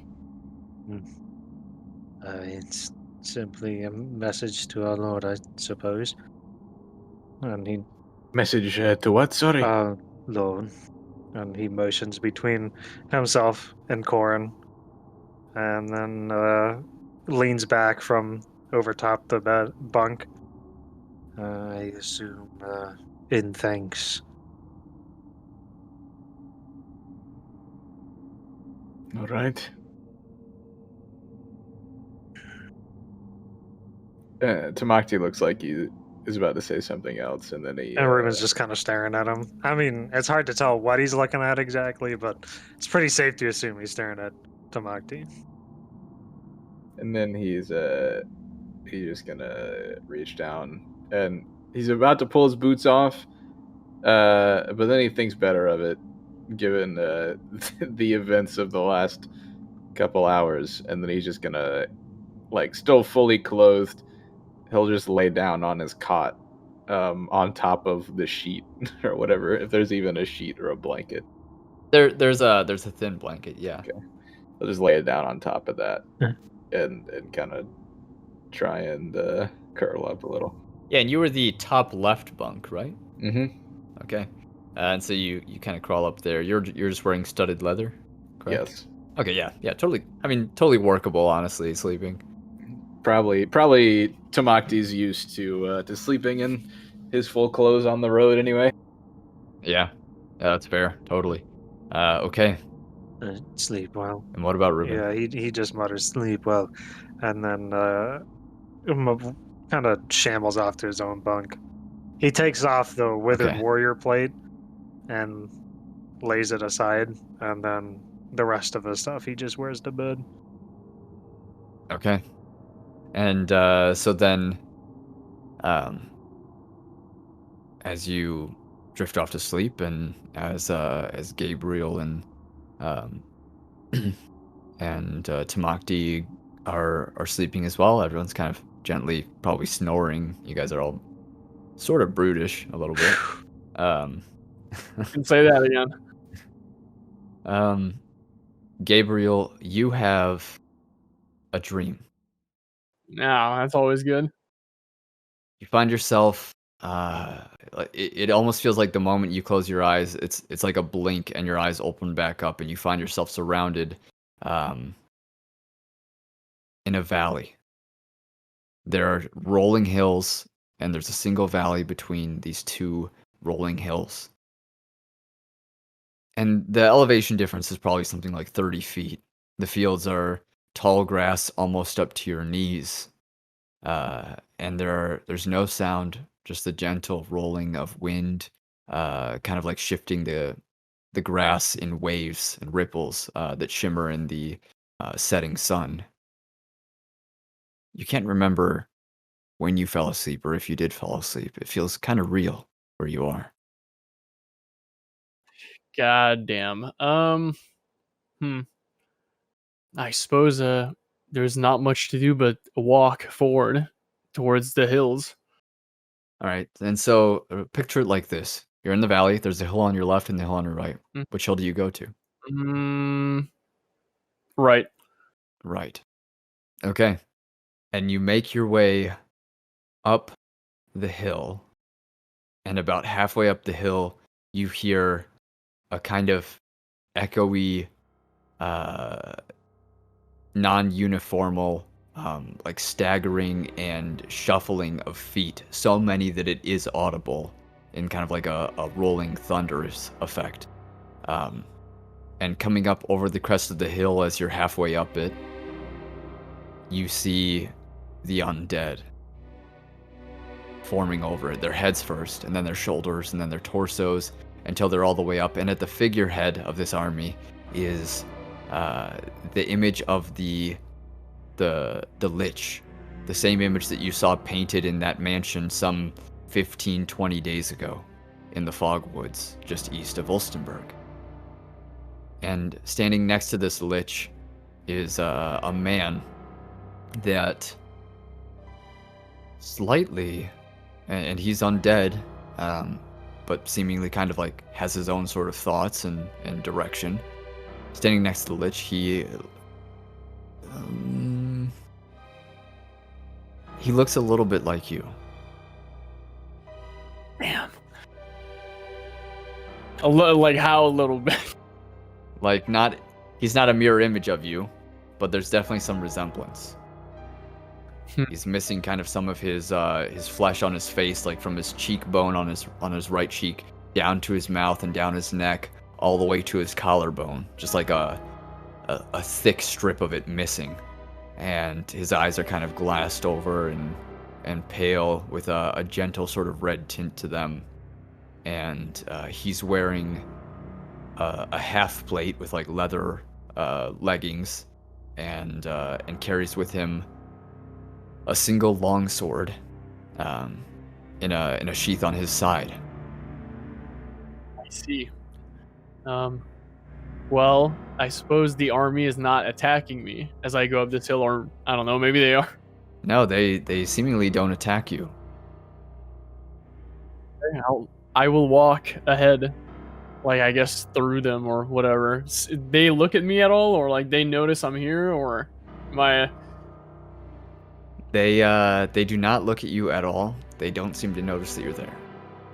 I go through them, like I'm walking through them like they were a crowd at this point. Yeah, and what about the Lich and the other guy? Did they seem to notice me? They look in my direction? No, neither of them seem to notice you. Do you kind of pass by them at all, or are you just going like right into the heart of the army, or what? Keep walking past the army. These guys are at the back, right? You said they were towards the back of the army? No, towards the front. Sorry. Oh, my bad. At the figurehead. Yeah, I will walk towards them, I guess, and just examine the two figures. This is like a dream of, like, you know, then the goddamn White Walkers. He's about to like choke the life out of him. Yeah. And so you walk up to them then? Yeah. It's just I'll examine this strange figure that looks eerily similar to me. See if I can make out, like, you know, if this is supposed to be me in the future. This is clearly a vision. Like, I'm not stupid, so I would imagine Gabriel can put two and two together and like, something's weird's going on here, because I didn't go to bed in a field. And the wind comes through again, and the few hairs that are left on this this kind of undead White's head that resembles you drift along with the breeze, and the Lich turns to face him as you grow close, and he says, "Nope.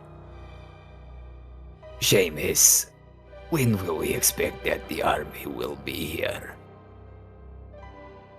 And the man that resembles you kind of looks over towards the Lich and says, "They will be here any minute, my lord." Damn. That I know who it is.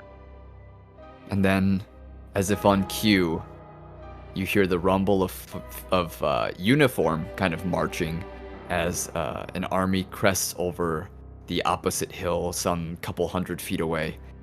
There are Rubin is there, Tamacti is there.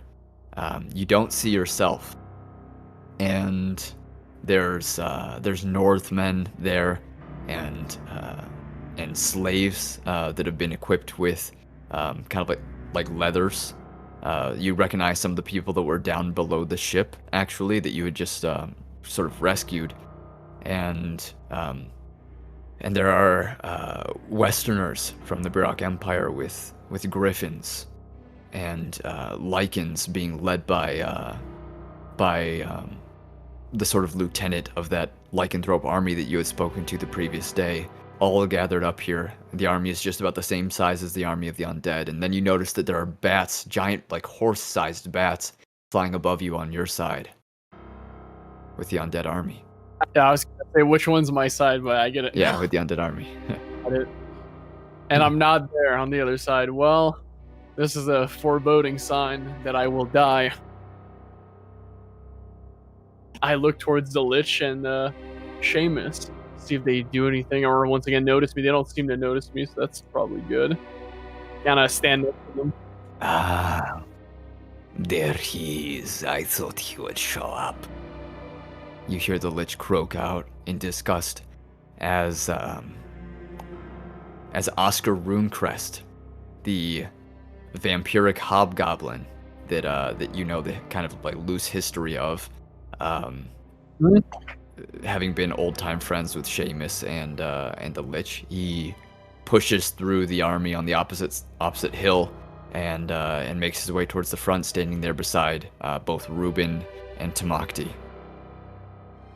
Now the question is, I look around the crowd or in any other cardinal direction to find signs of Halifax, Rylon, and whoever else they have with them. They don't seem to be around. That's not a good sign. Yeah, you don't see either of them, actually. And then from pushing out of the undead army, kind of in the same fashion as Oscar did, and coming to the forehead of it, or the forefront of it, you see Kirill stepping out. Ah, yes. I was afraid that he'd be here. And he seems to be staring directly across in the vague direction of Rubin. That's Rubin's dog, right? That's his Yeah. homie. Is his blood demon or what? Oh no. And as all these kind of thoughts are rushing through your head, and this is just weird. This is bizarre for kind of what you have experienced. Yeah. You wake up to the ship rocking back and forth, full wind in its sails and rowing down below. You hear like chanting, like row, row, row, as the ship is lurching forward with each sort of gentle chant. It's daytime, and the ships are moving towards the east coast of Etheris. Excellent. Am I the first one up? I kind of look around the room. I'd say yeah, you're probably the first one up. You see that both Rubin and Tamacti are probably still sleeping. You are in a little bit of a sweat as you wake up as well. Perhaps not the most pleasant dream. Yeah. I will I guess I'll remove the rest of the armor, which only I had the feet left, the boots rather. And I didn't do my morning ritual the other day, so I'm gonna do that now. Take off my shirt and like ask outside if possible, unless we have a bucket of water already here. I would assume we do, but who knows, I'd say yeah, probably. Okay. Then I'll just grab that bucket of water and proceed with washing off this sweat as well. Yeah. I'd like to add something, if I may. Okay. Yeah, go for it. I think Rubin would be awake because I forgot to drink the sleep juice. Oh, And yeah. so, Rubin was probably having a hard time. By the time sleeping, you too. woke up, he was probably just staring at you. Well, not like at That, you, okay, but that seems he legit. was just staring in your direction, and then when he realized you were awake, his attention turned. Kind of like knocked away. Like, oh, I wasn't looking at anything. I look in your direction. I get up. Rubin. Yes, nightmares. He asks. Visions. Visions. I know. I begin to sit down, unpacking my shaving razor, which is just a big ass knife, really. I wouldn't get lost in them. Sometimes it's hard to know when it's real, he says, but maybe he's talking about something different. That one seemed real. What was it? At this point, I think your talking would probably wake Tamacti up.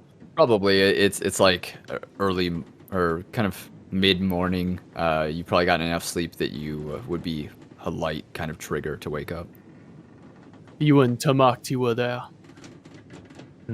In your dream. With You're our dreaming about me now. That's a big step. supposed army. And the Lich was there with his. Now, could you speak any louder?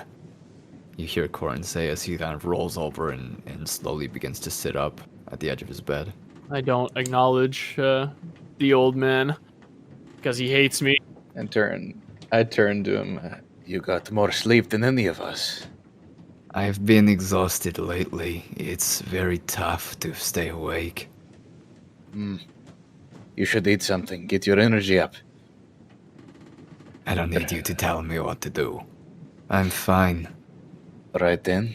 He's not used to this life, Rubin declared Mm. as he sat in the back. It is understandable. Very few are. Look, towards Rubin while I'm shaving off. Rubin, what is the name of the creature that comes from pools of your blood? Kuro. His title varies every time I see him, I feel. What do you know about this Kirill? He is a servant of our Lord. Other than that, not entirely sure. He used to just be a delivery boy of sorts. But now he is a messenger. That's about it. You saw him. A messenger for your, And, what'd you say?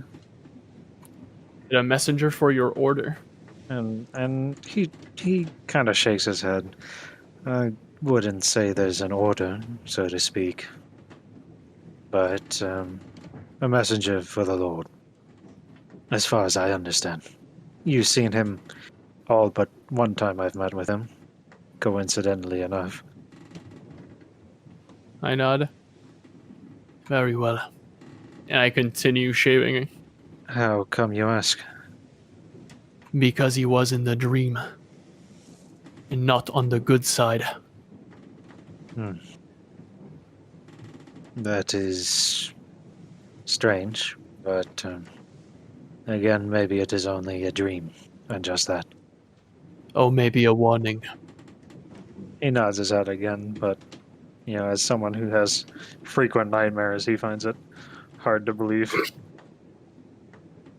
I'm going to sleep a little bit more, I think. If something happens, wake me, please. Very well. And now he's going to drink his sleep juice and crawl back into bed. Yeah, I got it. And it's just a bitter taste. It's like adding, lime juice to your water. A little bit sour, a little bit bitter. Probably not the kind of common thing that somebody would add to their drink. Yeah, So definitely it's not for flavor. not the greatest. Yeah. But you know what? It gets the job done. Yep. I'll just buy Dream Leaves next time.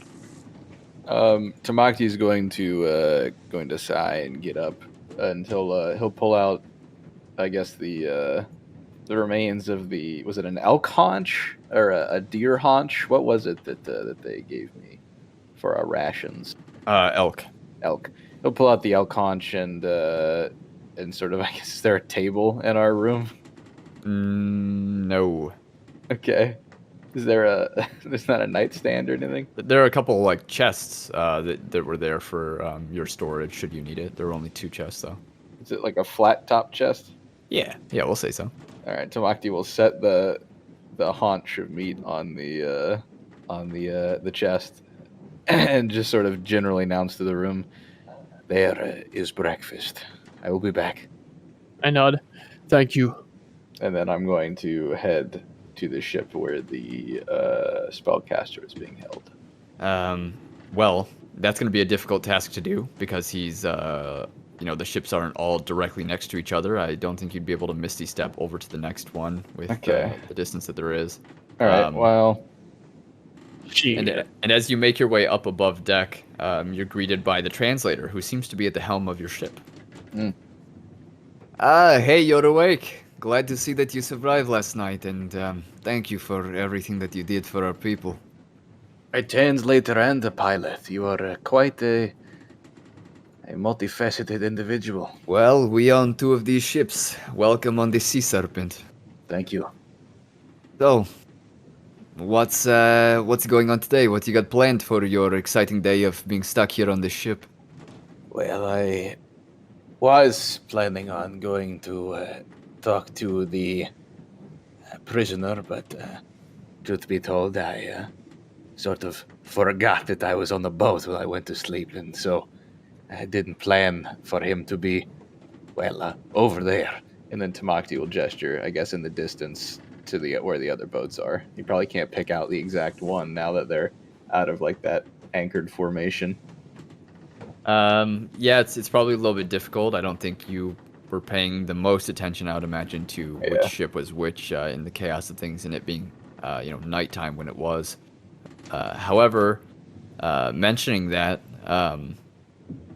Thorgrim says to you, do you want me to try and get that ship to make its way here closer? That would be great.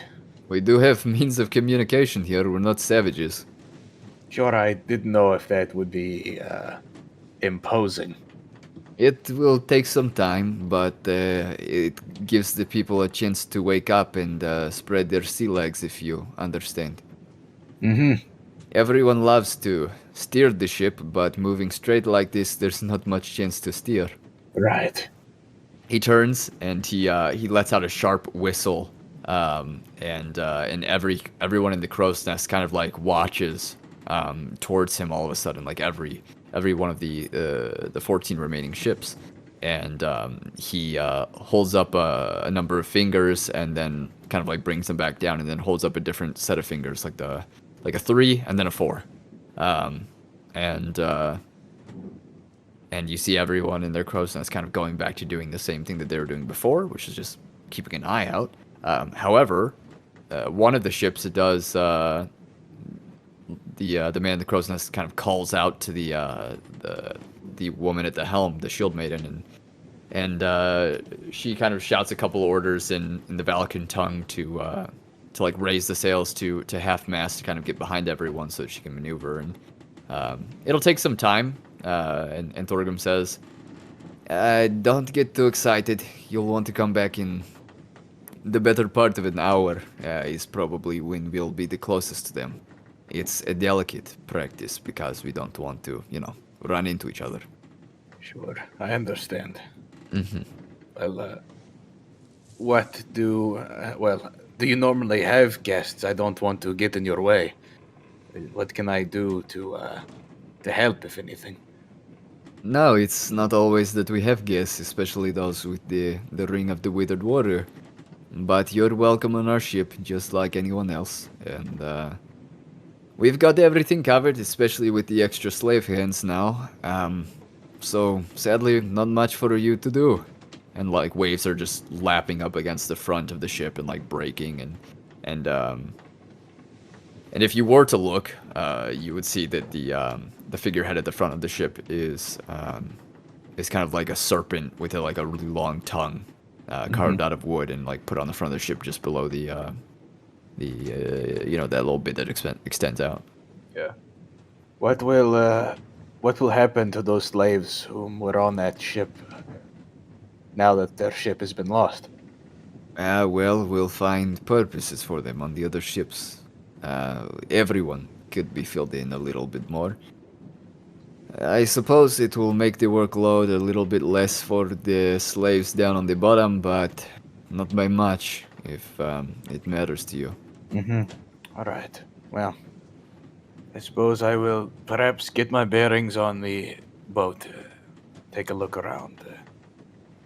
Maybe I shall eat up enough time to meet you back here in an hour, huh? Sure.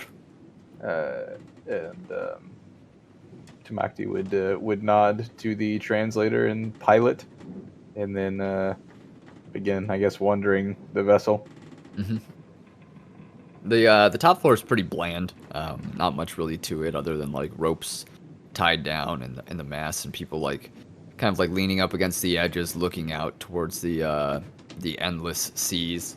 Yeah, you guys are probably about the time that you're waking up.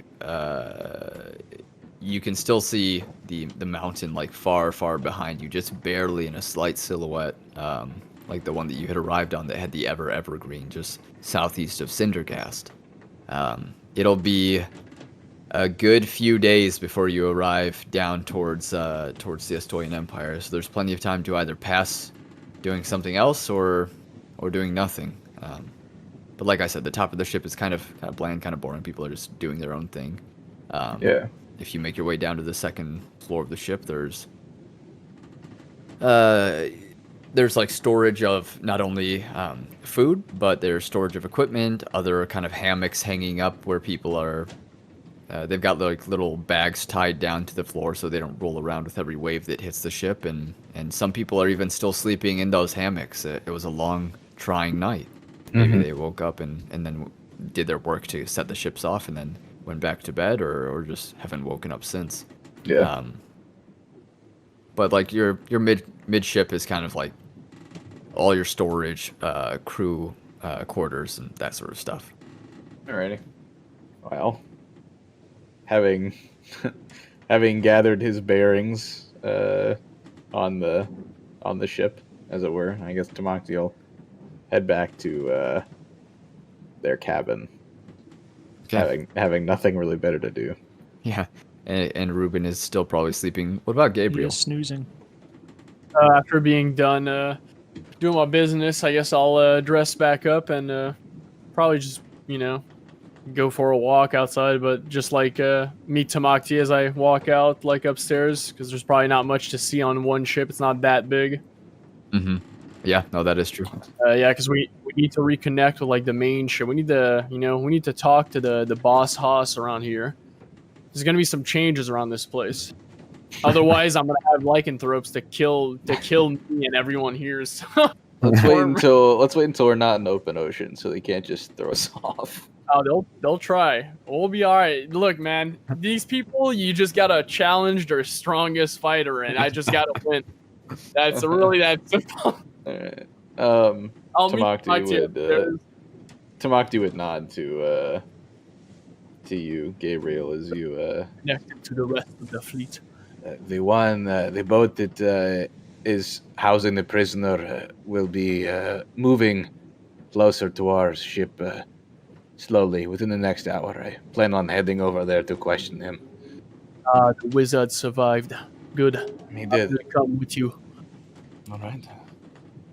Yes, I took bearings of our surroundings, and I can confirm that we are stuck on a fucking boat. Sounds lovely. Is Thornton around? Thornton, the translator, buddy. Yes. At least that's the name I remember, Thorgrim. right, Prowler? Thorgrim. Yeah, Thorgrim. Not bad. Yes, right up there. I gesture to. I assume the area where the wheel is a little bit raised. It's like pretty much just above your quarters. Yeah. Like it's like a little. I know that. Very well. I start walking in that direction towards Thorgrim. And Gabriel, I turn. you and I hold beliefs that not everyone here may. I am. It would be best not to rock the boat. He'd sort of grin at his little pun. Better now than once we shore.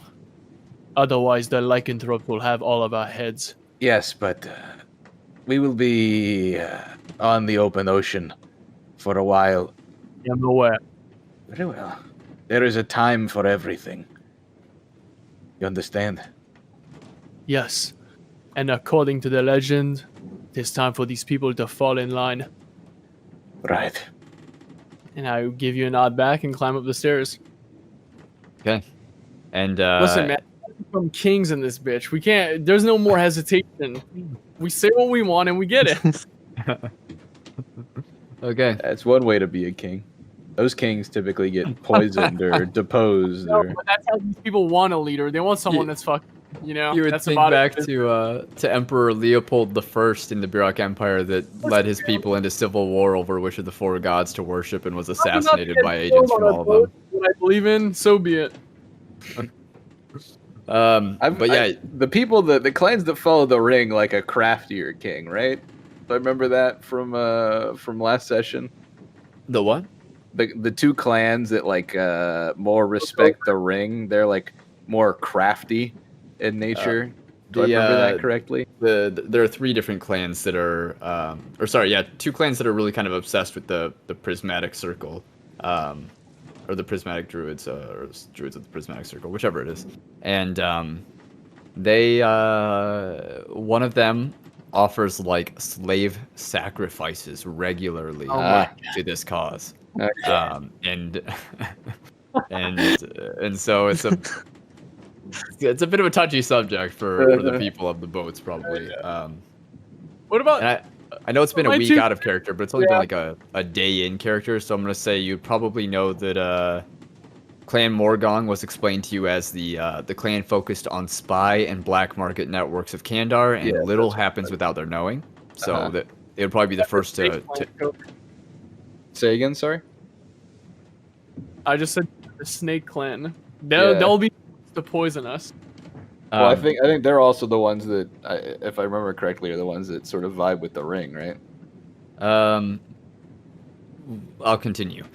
So the Volgar clan was explained as the most loyal to the prismatic druids, and they regularly provide captive slaves and criminals as human sacrifices for the rituals. So much so that sometimes the rivers run red in the Thruul because of the sacrifices just going on in mass. So they're probably the ones that are most fanatical. However, Seer as well focuses on expanding their economy and heavily investing in slaves to man their forges, and their weaponsmithing is famous throughout the Greyord.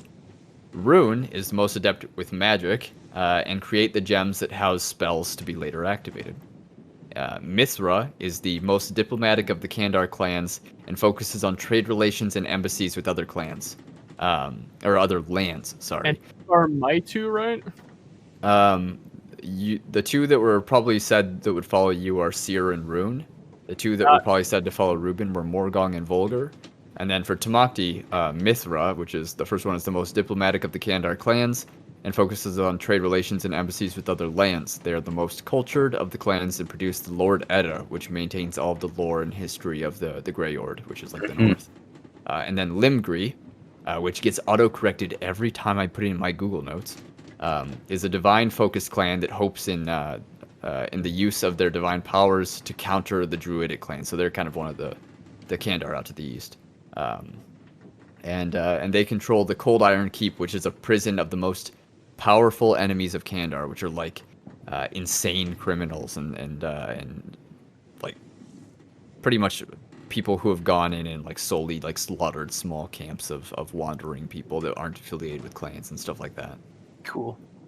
Yeah, so all the clans kind of have their own little blurb that makes them a little bit tricky. Can we get those on the Foundry, like in the hand or something? I'm gonna toss that in the D&D General 2B channel for you guys for now.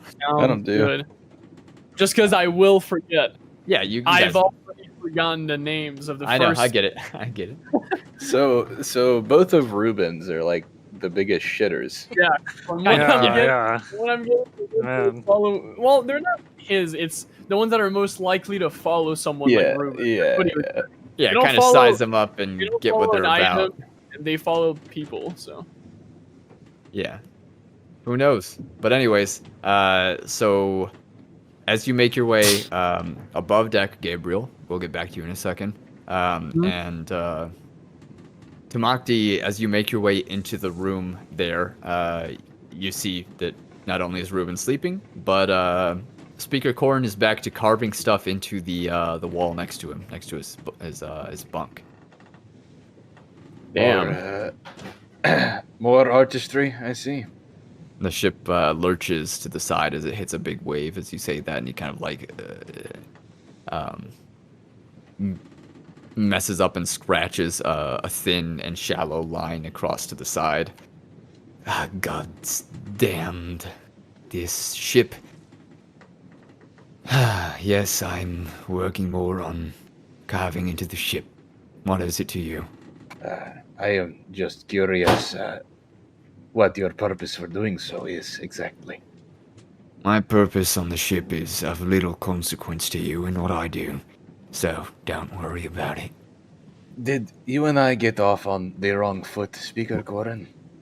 In honesty, I've been a bit irritable the last couple of days, and I'm not sure why. Well, if there is anything I can do to make your time on this vessel more pleasant, please let me know. Perhaps I just don't like water. Now I do not blame you for that. The open ocean is deep and unknowable. Tamacti sort of shudders to himself a little bit. Mm-hmm. I was about to sit down for a bit of hard tack and salted deer meat. Would you care to join me? He says in like sort of sarcastic excitement. I'm fine. I don't need it. When was the last time you ate, if you don't mind me asking? I ate.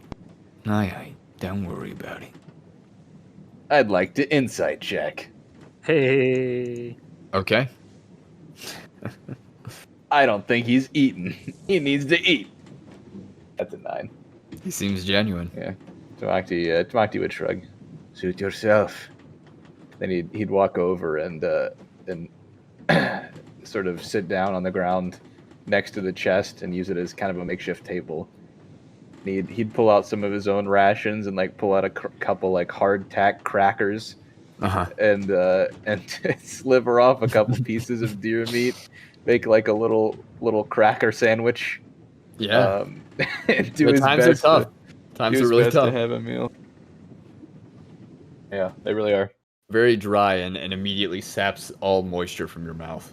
And then he'd pull out his canteen and take a swig to wash down the saltines and beef jerky he just consumed. Right. No, that's enough for now. And Speaker Corn kind of like brushes away any flakes left on the carvings and puts away his small kind of slithering wavy bladed dagger. Right. Perhaps you could educate me more on the principal tenets of your particular religion. I have been around this continent for some time, and I profess to being a bit ignorant as to the powers behind, Rubin's sangromancy, for lack of a better term. If you were a follower of the faith, you would already know. And I wouldn't need to tell you. So until it comes to you, and you feel secure in the faith, I will tell you nothing. Okay. Well, I'm going to go take a walk. You stay here or whatever it is you do. I'm about to beat this guy, man. What the fuck's wrong with his attitude? Tamaki's gonna get up and sort of just give him one last look and be like, "What the fuck?" Just leave. Meanwhile, Rubin's just snoring loudly over there in the fucking bed. Yeah, and the ship is like gently swaying side to side. So comforting. Like it. Yeah, for real. And coming back to as you are walking around the ship again and leaving the quarters, we're gonna come back up to Gabriel, who made his way above ship, and it is daylight. You can see all around you for as far as the eye can see. Excellent. The sunlight shimmers off of the water, like glimmering and blinding you a little bit, and but it's sunny, blue skies, and the warmth hits your skin the moment that you walk above deck. Oh, and you're here too. Then that's two of you. How did you sleep? How are you? I look up with a pleasant smile. The heat almost reminding me of better places than the frigid north. Mm-hmm. Good morning. I am well, I suppose. Rubin is also awake, but I believe he has fallen back asleep. Yeah, sure. How are things up above after last night? Things are doing better. They're not the best, of course. It's a bit concerning that something like this could happen. We're all here for the same purpose, set aside our troubles and our petty civil war for, well, a chance to escape. It's like walking into another pair of shoes, another life again. Back to the way that things used to be. I nod. Speaking of that, is there a chance we will have to speak with most of the clan leaders at once? That probably won't be until we're all docked for the first raid, or some 10 days from now at least. I see. Because once we reach Talastar, I will need, well, not a list, but the people who wish to join us to come. Also, there will need to be an agreement to free certain people. Oh, no. Free certain people. The slaves. The slaves.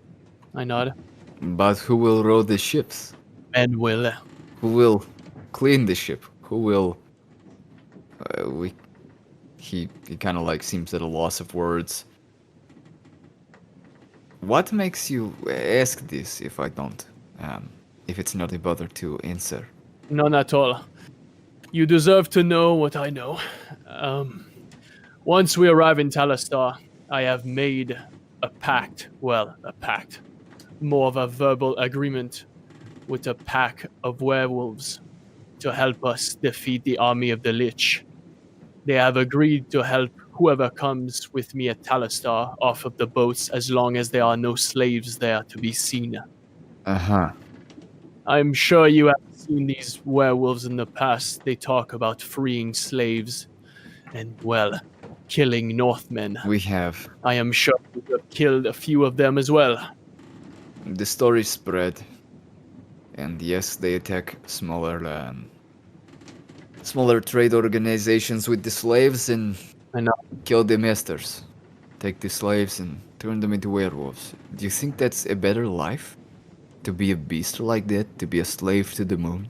Well, from what they have told me, it is not forced upon the slaves, but who knows? Everyone lies. Everyone does lie. And no, I do not think it is a better life. I do not think it is worse either. Just a different kind of slavery. But if they are offered a choice, well, at least it is a choice. Other than to live down in a boat to be fed, poor food, and row for the rest of their lives until they are sacrificed to whoever prismatic druid nonsense the others worship. Kind of, stops. Thinks for a moment. I do not wish to make fun of or ridicule anyone's culture. I am new here, and I have much to learn. But still, there is one pressing matter that comes for now, and that is to defeat the Lich. Just as all of you put your differences aside to mount on this journey, I will need those who accompany me to put theirs aside to face a bigger threat. We can resume our squabble and our fighting after. I will be glad to either debate or war with anyone who opposes my views. and may the best win. Are you sure that's something that you want to do? There will be plenty of them. I nod. It's not wise. I am aware. Most great decisions in the history of mankind were not wise decisions. Can we change the subject for now? I look at him. To what? Just anything other than talk of the slaves. And it's the first day of sailing. It's meant to be the brightest. Spirits are high and everyone's excited to be on the water. We don't want to think about that sort of, well, foolishness. Well, the first day was sullied because we lost a ship last night. Yes. Did we find out why? Or has he not been questioned yet? He's been questioned and beaten, And? but there are no answers, not yet. I see. Well then, perhaps once you perform this maneuver to get us with the other, myself and Tamacti can get answers. I look to. I guess we're at the helm right now, right? Is he the one not driving? It's piloting for a boat. Is he the one piloting? Yeah. Okay. Then, since he wanted to switch subject, could you show me how it all works? I have been on a ship once in my life. I have no idea how they are sailed, how they function. You said this was a long maneuver. Tell me why. Does not seem too hard. Just go over there. I say in very ignorant way, purposefully so. Yeah, he gestures with his head towards the other ship that's already cut its sails and is losing speed and has by now made its way kind of behind the back. Yeah, the back of the ships, and then as he gestures towards them and you see them lower their sails and catch wind at them, and you hear the chanting, the muffled chanting below the deck of row grow louder and sudden, and their oars and with the wind they begin to maneuver quickly, and the person at the helm is piloting it towards the right and closer towards the gap between the ship that you are in and the other one next to it. But of course they can't take on too much speed all of a sudden, or they might go too far, so it's kind of they're trying to catch up, but they might slow down eventually. It's a complicated maneuver for them because the smallest difference could mean bumping into the ship in front of them or the one to the side or something like that. Sounds good. I suppose I'll just stay up here, as he entertains me with his knowledge of sailing. Because everybody hates talking about real issues in this god. It's just like real life. Yeah. Small talk. Really quickly, I think we're gonna take just a short break right here. All right, we're back. So you guys, Gabriel is just standing there next to Thorgrim. That conversation kind of sizzled out a little bit, and Tamacti, you are making your way up to the top floor of the deck. The top floor of the ship. One might call it the deck. Coming back out to the sunlight and seeing waves kind of splashing around and stuff like that. Has an hour passed yet?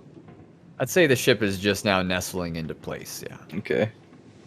And it's kind of maybe about a 40-foot gap between your ship and this ship, and it's slowly closing. 38 feet, 35 feet, 32 feet, 29 feet, 25 feet. Okay, yeah, it's getting closer. I get it. Thank you for the visual. Dude, I love doing that. You guys know it. I do that all the time. I know you do. I walk over to the pilot. Is there a typical mid-voyage docking procedure? 20 feet. Oh my 18 feet. And a couple of the guys on the ship at the side grab ropes with sort of hooks on the end of them and go about swinging them and tossing them over, and the other side does the same thing. A grappling hook? Would you call it? Yeah, but not with like 3 hooks, just like a single hook. And so you see them like tossing these over from both sides of the ship, sailing over, and then the opposite side will catch them. And Thorgrim just like nods his head towards it, and he says, "You'll see." And as they're catching them and kind of like anchoring them down the ship, then they also put like long poles between the 2 ships, and the people from both sides kind of like lock these poles down with ropes, like tying them to the railings. And then once those are kind of in place, like keeping them, it's not like they could control the whole weight of these ships, but they're enough to kind of give somebody a way to like crawl across, like, and then they go ahead and put the gangplanks across the ship. It's a bit of a tough one. You can hold on to the railings and walk across the gangplank, but just be careful and watch your step. What's the distance between the ships? About 20 feet. Gotcha. All right. I will go across with Tamacti, I suppose. Yeah, I'll go first. He's a bit more agile than I am, so I'll go after him. Well, I'll be asleep. I think Rubin. And you're still sleeping. and you guys Sounds like Waffles role played out, man. He's just gonna sleep the rest of the session. No, man. I need my rest. I'm so tired. You guys make your way across to the Myth of Mithra. No skill checks. No skill checks. Damn. What? It's like you guys are walking across a gangplank with like 2 railings to hold on to. I'm not gonna make you skill check that. I want a That'd be skill whack. check. Okay, you know what? Go Skill ahead. checking. Acrobatics. Okay. I ain't doing it. A 17. 17. All right, you make it across. All right. After I get across, I grab the railings and shake them back and forth so that Strider has to roll a skill check. Nah. He said he went across with you, implying that he may have even been in front of you. Like right behind you, pretty All much. right, Oh, all okay. right, all right. All right, so he makes his way across. You make your way across, and you make your way onto the Myth of Mithra, which at the front of the ship, like the figurehead for it is a kind of like a kraken maw with some tentacles kind of like reaching out in 4 different directions. I wonder if there's a kraken named Mithra. Tamacti would file that away for later research. Yeah, sure. One of the crewmen on the ship, probably one of the ones that grabbed the grappling hooks and kind of tied them down to keep the ships from going too far apart, went ahead and comes up to you and extends a hand out to kind of like, dap up almost, but not quite. I would do whatever. I would try and mimic whatever hand gesture he's attempting to. You know what? I'm gonna reach out and awkwardly grab his hand to shake it. And he looks like he's trying to grasp your forearm. And okay. Then you can kind of grab him weirdly by the wrist and... I'll grab his forearm and shake it. Okay, he does the same. It's a bit strange to shake it. It's not... You just grab it. You just grab it. Not where I'm from.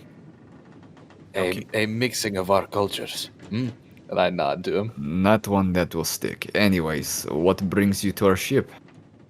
We wish, I gestured to myself and to Gabriel, To speak with the prisoner. Sure. This way. And he leads you, and if Gabriel would come along too, down into the second floor of the ship, and then down into the bottom floor of the ship were the slaves. And so, as it was described before, there are about 20 or so rows of these slaves in benches of 2 on each side, with like a middle sort of walkway down the middle, right?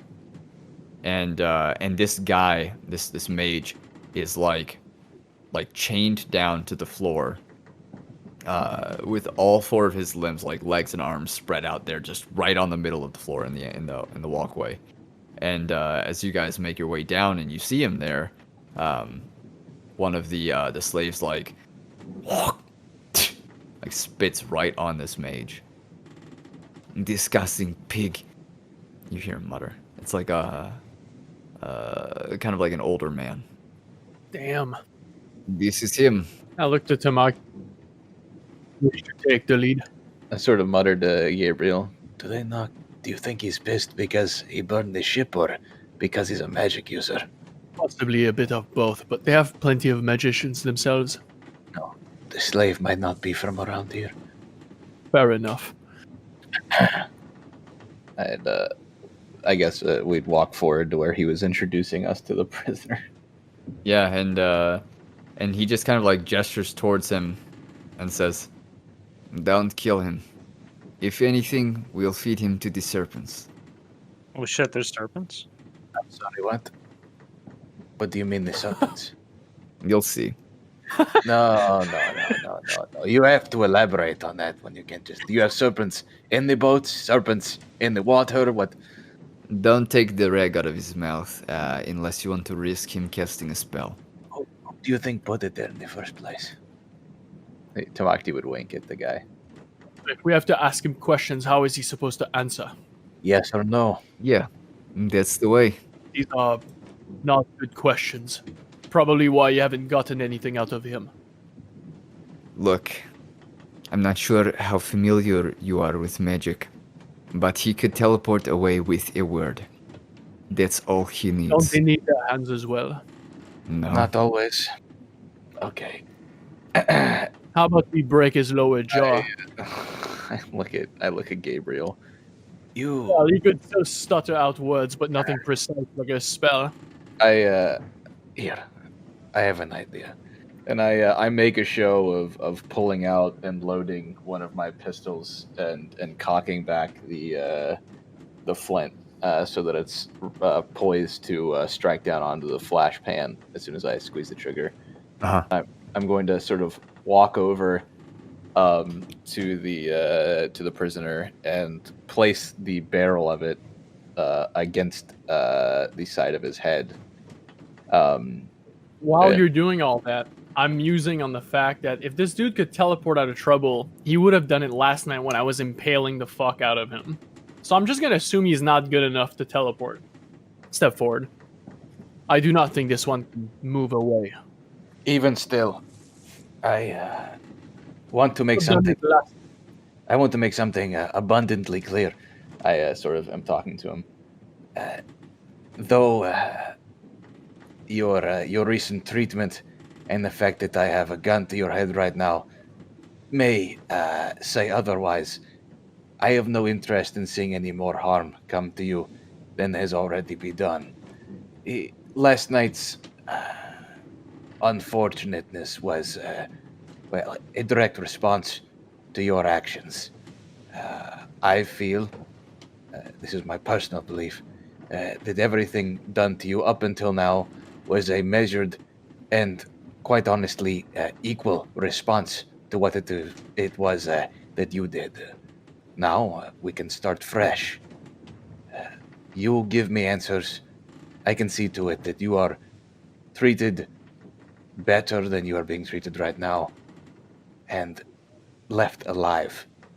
Now, I profess that I have no idea what he was talking about when he mentioned the serpents, but, well, I imagine it is probably incredibly unpleasant, whatever it is they have in mind for you.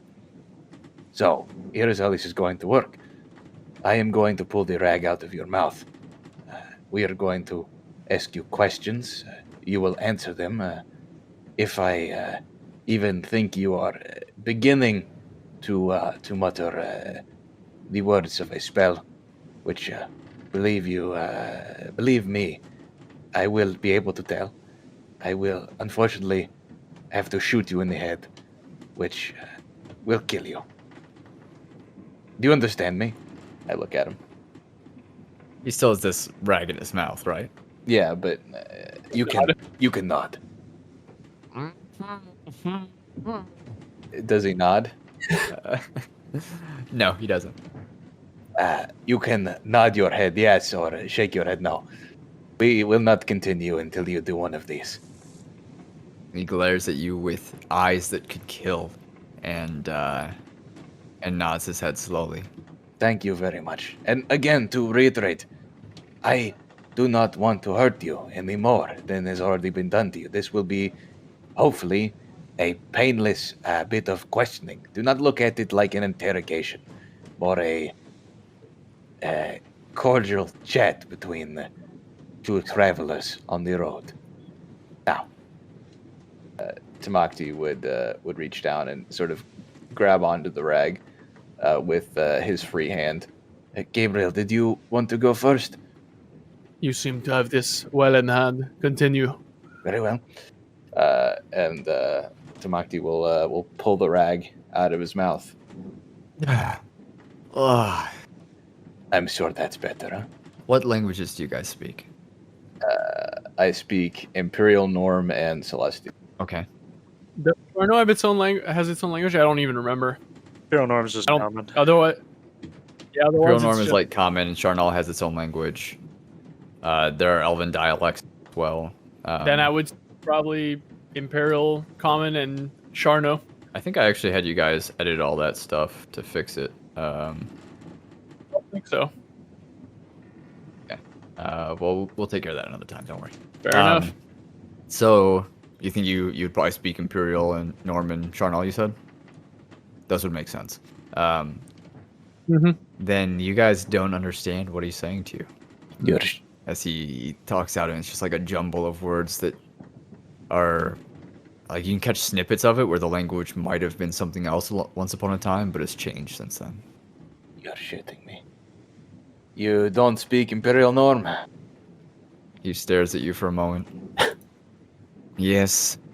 Yes, I speak Imperial Norm. Well, that is a relief. That would have been an unfortunate obstacle in the path of this questioning. Thank you And very you much. clearly aren't very cultured. You don't speak Estoyan. It's kind of like a younger looking man with like a salt and pepper sort of beard, probably earlier than his age would probably typically have. And he has kind of long, already graying hair, where it splits at the center of his hairline, and down both sides to his jawline. Of all the countries I've been to, Astoria had been the shittiest one, by far. Anywhom, my friend here has some questions for you, and hopefully you have answers. Hey, Prowl, I just shot you a quick DM. You know, that was what I was expecting, kind of. Yeah, sure. Okay, yeah, I think I probably wrote down what languages I did before I did the backstory, which is probably why that occurred. Probably. So retcon, I do understand that You don't language. understand, yeah. I assume you still say that that little snippet about how shitty Astoria is, and I sort of look over at Gabriel. I take the mildest of offenses to that. Now, would you mind, I say in Imperial Norm. would you mind using this language so that my friend here is able to understand? I'm saying this to the. Yeah. And he sits there for a moment. I can speak in Imperial Norm for him. That's fine. It is very kind of you. Thank you. And I give him a genuine smile. Now, What happened to that ship? sorry. That ship. What about it? I didn't hear your question. What happened to it? All of the people on it were able to be ushered off to safety. Unfortunately, the ship itself was sunk. Not one death. I believe one person died. I'm not as good at this as I thought. One person, yes, one of the Northmen. But we will get to that in a bit. First, I find it easiest if we have something to call each other. Yes. What is your name? You can call me what you want. I don't need a name. Do you have something you would prefer to be known as? Some moniker or, I don't know, calling card? You could... He kind of like looks at you, and then his eyes sort of drift over to Gabriel. and settle on Gabriel for a while, and there's a tinge of malice in his eye. You could call me Matisse. Matisse is a good name. I cork an eyebrow. Where do you know that name from? Is that the question you came here to ask me? No, but we have plenty of time, so it is one of the questions I will ask you. I know her from the Raven Court. So she has made it. Where else would I know her from? I do not know. You have She's- lived a life before meeting me, so has she. Yeah. She spoke a bit about you already, and so we watched a bit. Why is the Raven Court coming here to sink ships? I suppose to protect Ostoya against raids. I've answered myself. I couldn't tell you that. Right. Well, I see that you are at least acquainted with him. I assume you know his name. Mutual acquaintance. I'm speaking to Matisse, quote unquote. I assume you know his name. I know his name, yes. Very well. Well, Matisse, you can call me Tamacti. Tamacti. Indeed. Where is that name from? It is from a lot of places. As, And so then where are you from? what is in a place of birth, really? Many things are in a place of birth. Not for someone like me. Tamacti shrugs. I outgrew that place a long time ago, let us say. But enough of this. Let us get on with the important questions at hand. Chief among them, who are you and why did you attack this fleet? I couldn't tell you. It would be impossible for me to tell you. Impossible in the literal sense or impossible in the you don't want to tell me sense? He, as much as he can, tied up here like this, all four limbs kind of stretched out, he shrugs. Well, I told you who I am. I'm Matisse. I know her from the Raven Court, so one could insinuate that I am, in fact, from the Raven Court. Were you sent here by the Raven Court? I believe you said no already. He shrugs again. In the literal sense, to answer your question. I see. Can it be assumed that this is some sort of spell or curse preventing you from answering these questions? Sort of, yes. I see. Do you know of any way to break it? Why would I want to break it? I chose my life. Because otherwise I will break your jaw and your neck. I went off to the Raven Court to study magic. I chose this life, and I enjoy it. I would not want the curse broken, no. I see. I nod. Your goal then was to kill as many Northmen as possible. You seem disappointed by the lack of body count. My goal was something, but I can't tell you. That's not part of the task. It's not my place to tell you. Who can tell me? None of us. Well, this is going nowhere fast. Is he like sitting down or like on his knees? Like how is he? He's like literally stretched out on his back, like star posed. Yeah. Oh, he's stretched out on his back on like a table or something? No, like just on the floor of the ship, just like tied down to the anchors of like the chains that the slaves have. Gotcha. So his leg is in a prime position to just for me to stomp on with a gauntlet, with a plated boot and snap it in half. I mean, yeah, in theory. Sounds good. That would totally be possible. Just keeping that in mind. He's definitely bruised and like covered in bloody rags already. I figured someone beat the shit out of him already. Like I But would he be the also first like one. fell down like 60 feet. Yeah, or and then I 50 feet or impaled whatever. him. Was And shot, covered shot him. stabbed. He's it's strange that he's still talking, but he is. Yeah, this dude's resistant to pain, man. Goddamn. I believe we need one of the wizards here, perhaps. See what they can do. No. Please bring on the next question. I'm sure I could answer it, whatever it is. Most likely not. He smiles. Okay, I That's step on his leg as hard as I can. I'm losing my fucking mind. And as he like stomp, I keep pressing on it. I turn Gabriel. I remove it after Tamacti's disapproving look.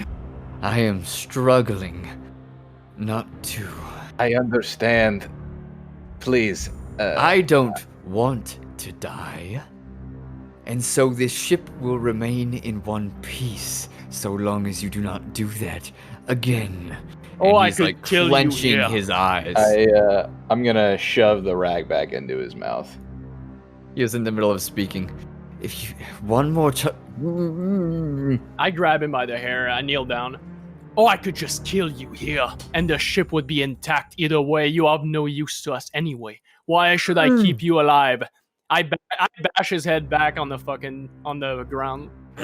Answer me! Why? He has a rag in his mouth, Gabriel. I know.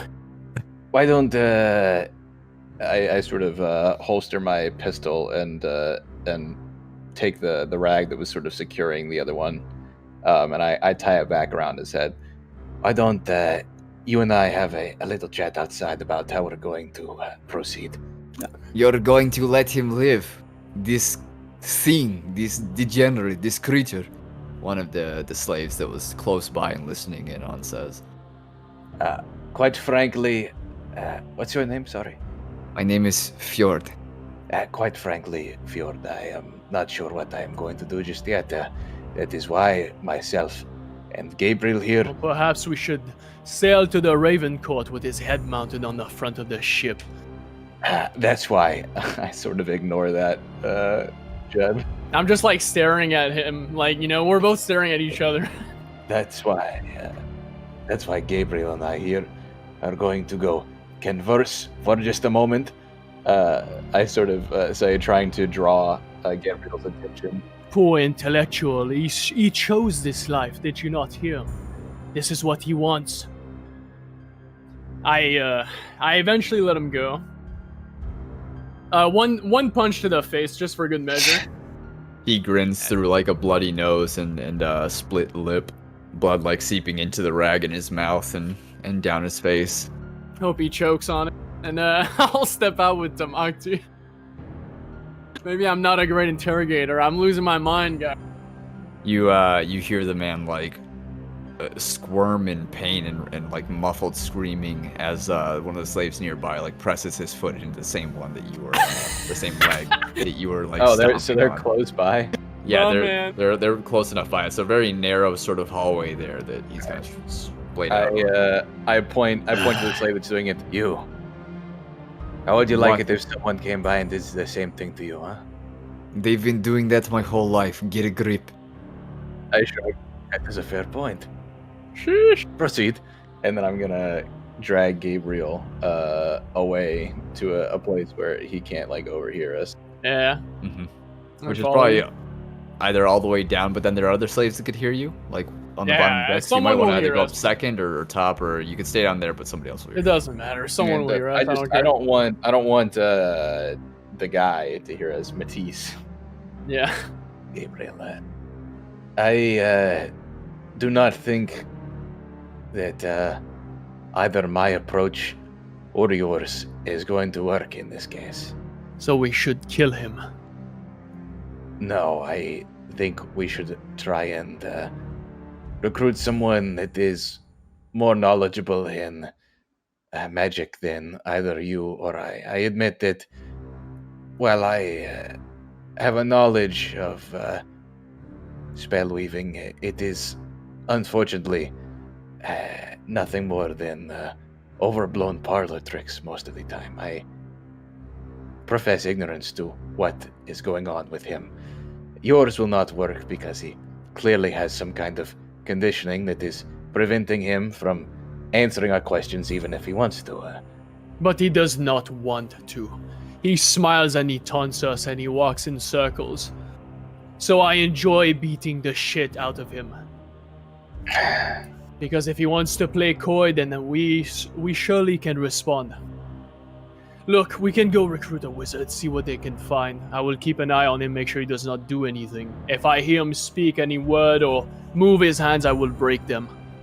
Gabriel, take this not as the chastising of an old man, but the advice of an ally. As someone that spent the better part of 200 years staring into the face of literal evil and fighting it time and time and time and time again, you would do well to examine your actions and where they come from, and to strive to not lose yourself to your baser natures. I do not say this as a insult to you. I think you are a fine man. But within everyone there is evil lurking, and it must be watched and safeguarded so that it does not creep to the surface. You understand? I nod. Very well. Good. Now let us find someone that might be able to help us crack the nut that is his brain, huh? Go look for one. I will keep an eye on him. I would rather one of us watch than a slave. Sure. And I will promise not to touch him. Very well. Unless, like I said, he tries something that I feel might put the ship in danger. Very well. If you do have to do anything, I nod. strike swift and strike true. You may only get one opportunity. I nod, and I'll take out my dagger. Very well. And I'll go back towards where he was and kind of just stand guard next to his cell or whatever not even a cell. You see as he's like splayed out there on the floor of this like kind of narrow walkway between the rows of slaves that are rowing. You see him having like one of his hands clenched and a gentle light coming from it, and his nose is no longer bleeding. Oh, okay.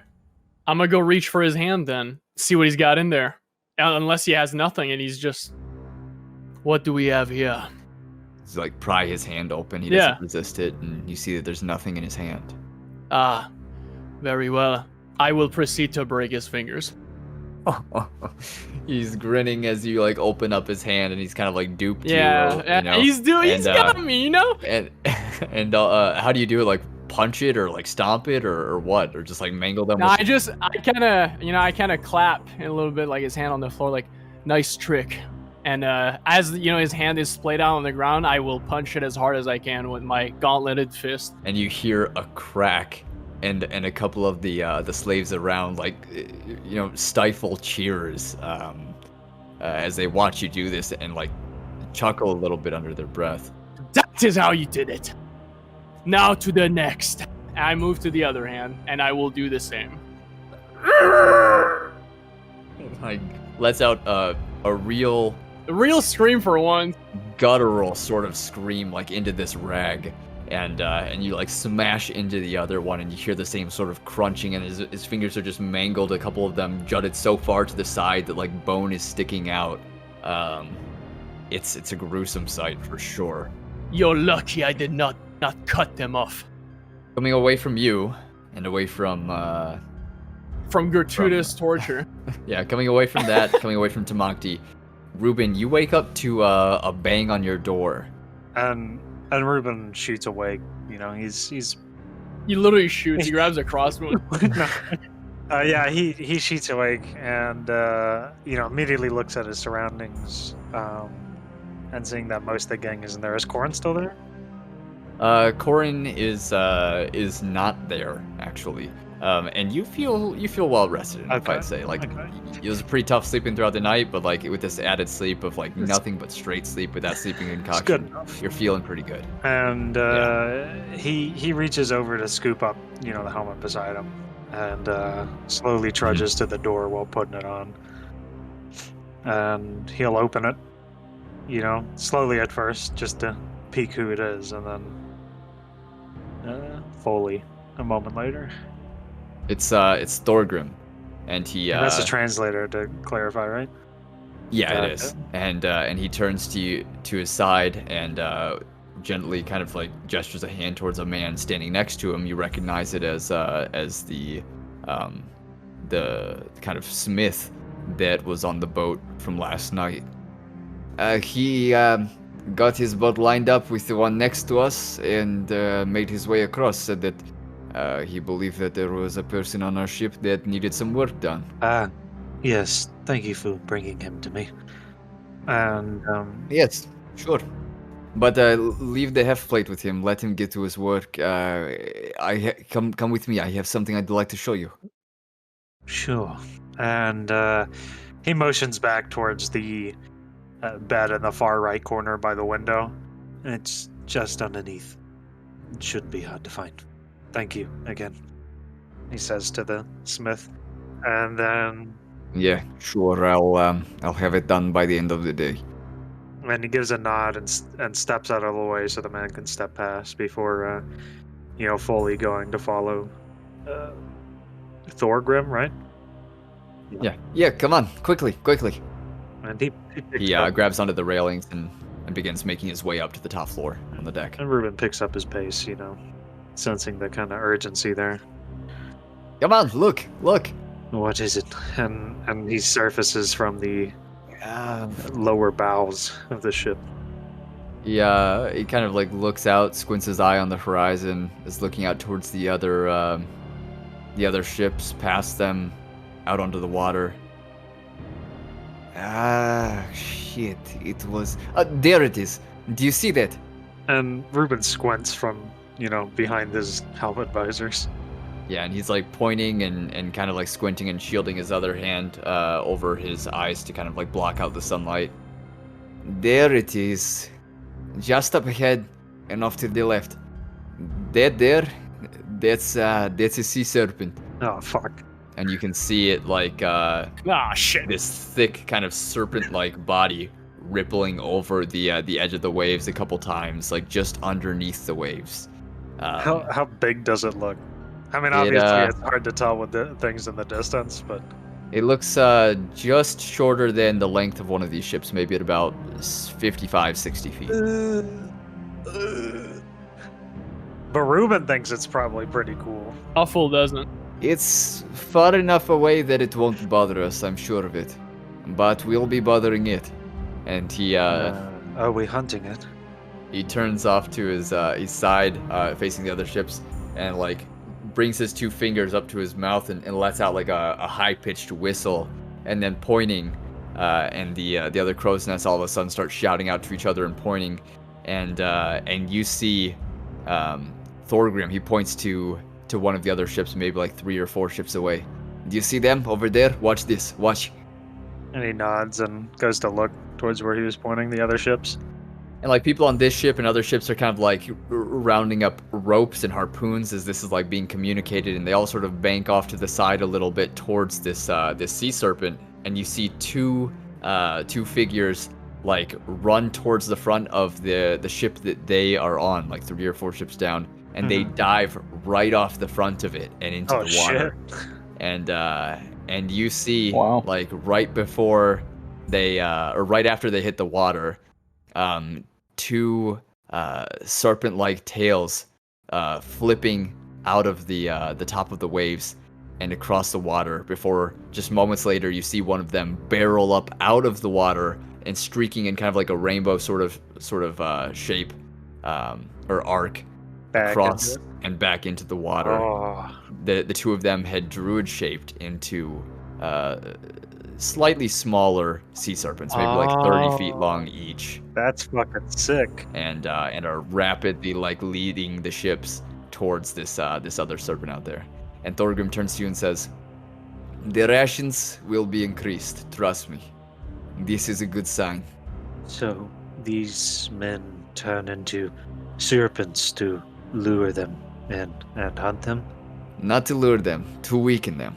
And we'll harpoon them and rope them in. Ah, I see.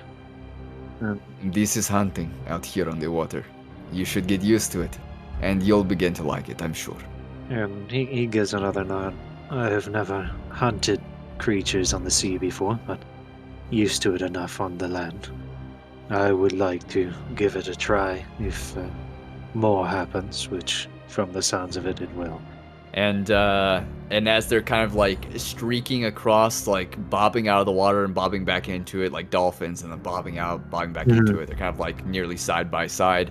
And the ships they're probably like 100 feet or so behind them by now. These serpents are just going fast. And this one that they're hunting is probably 400 or 500 feet away.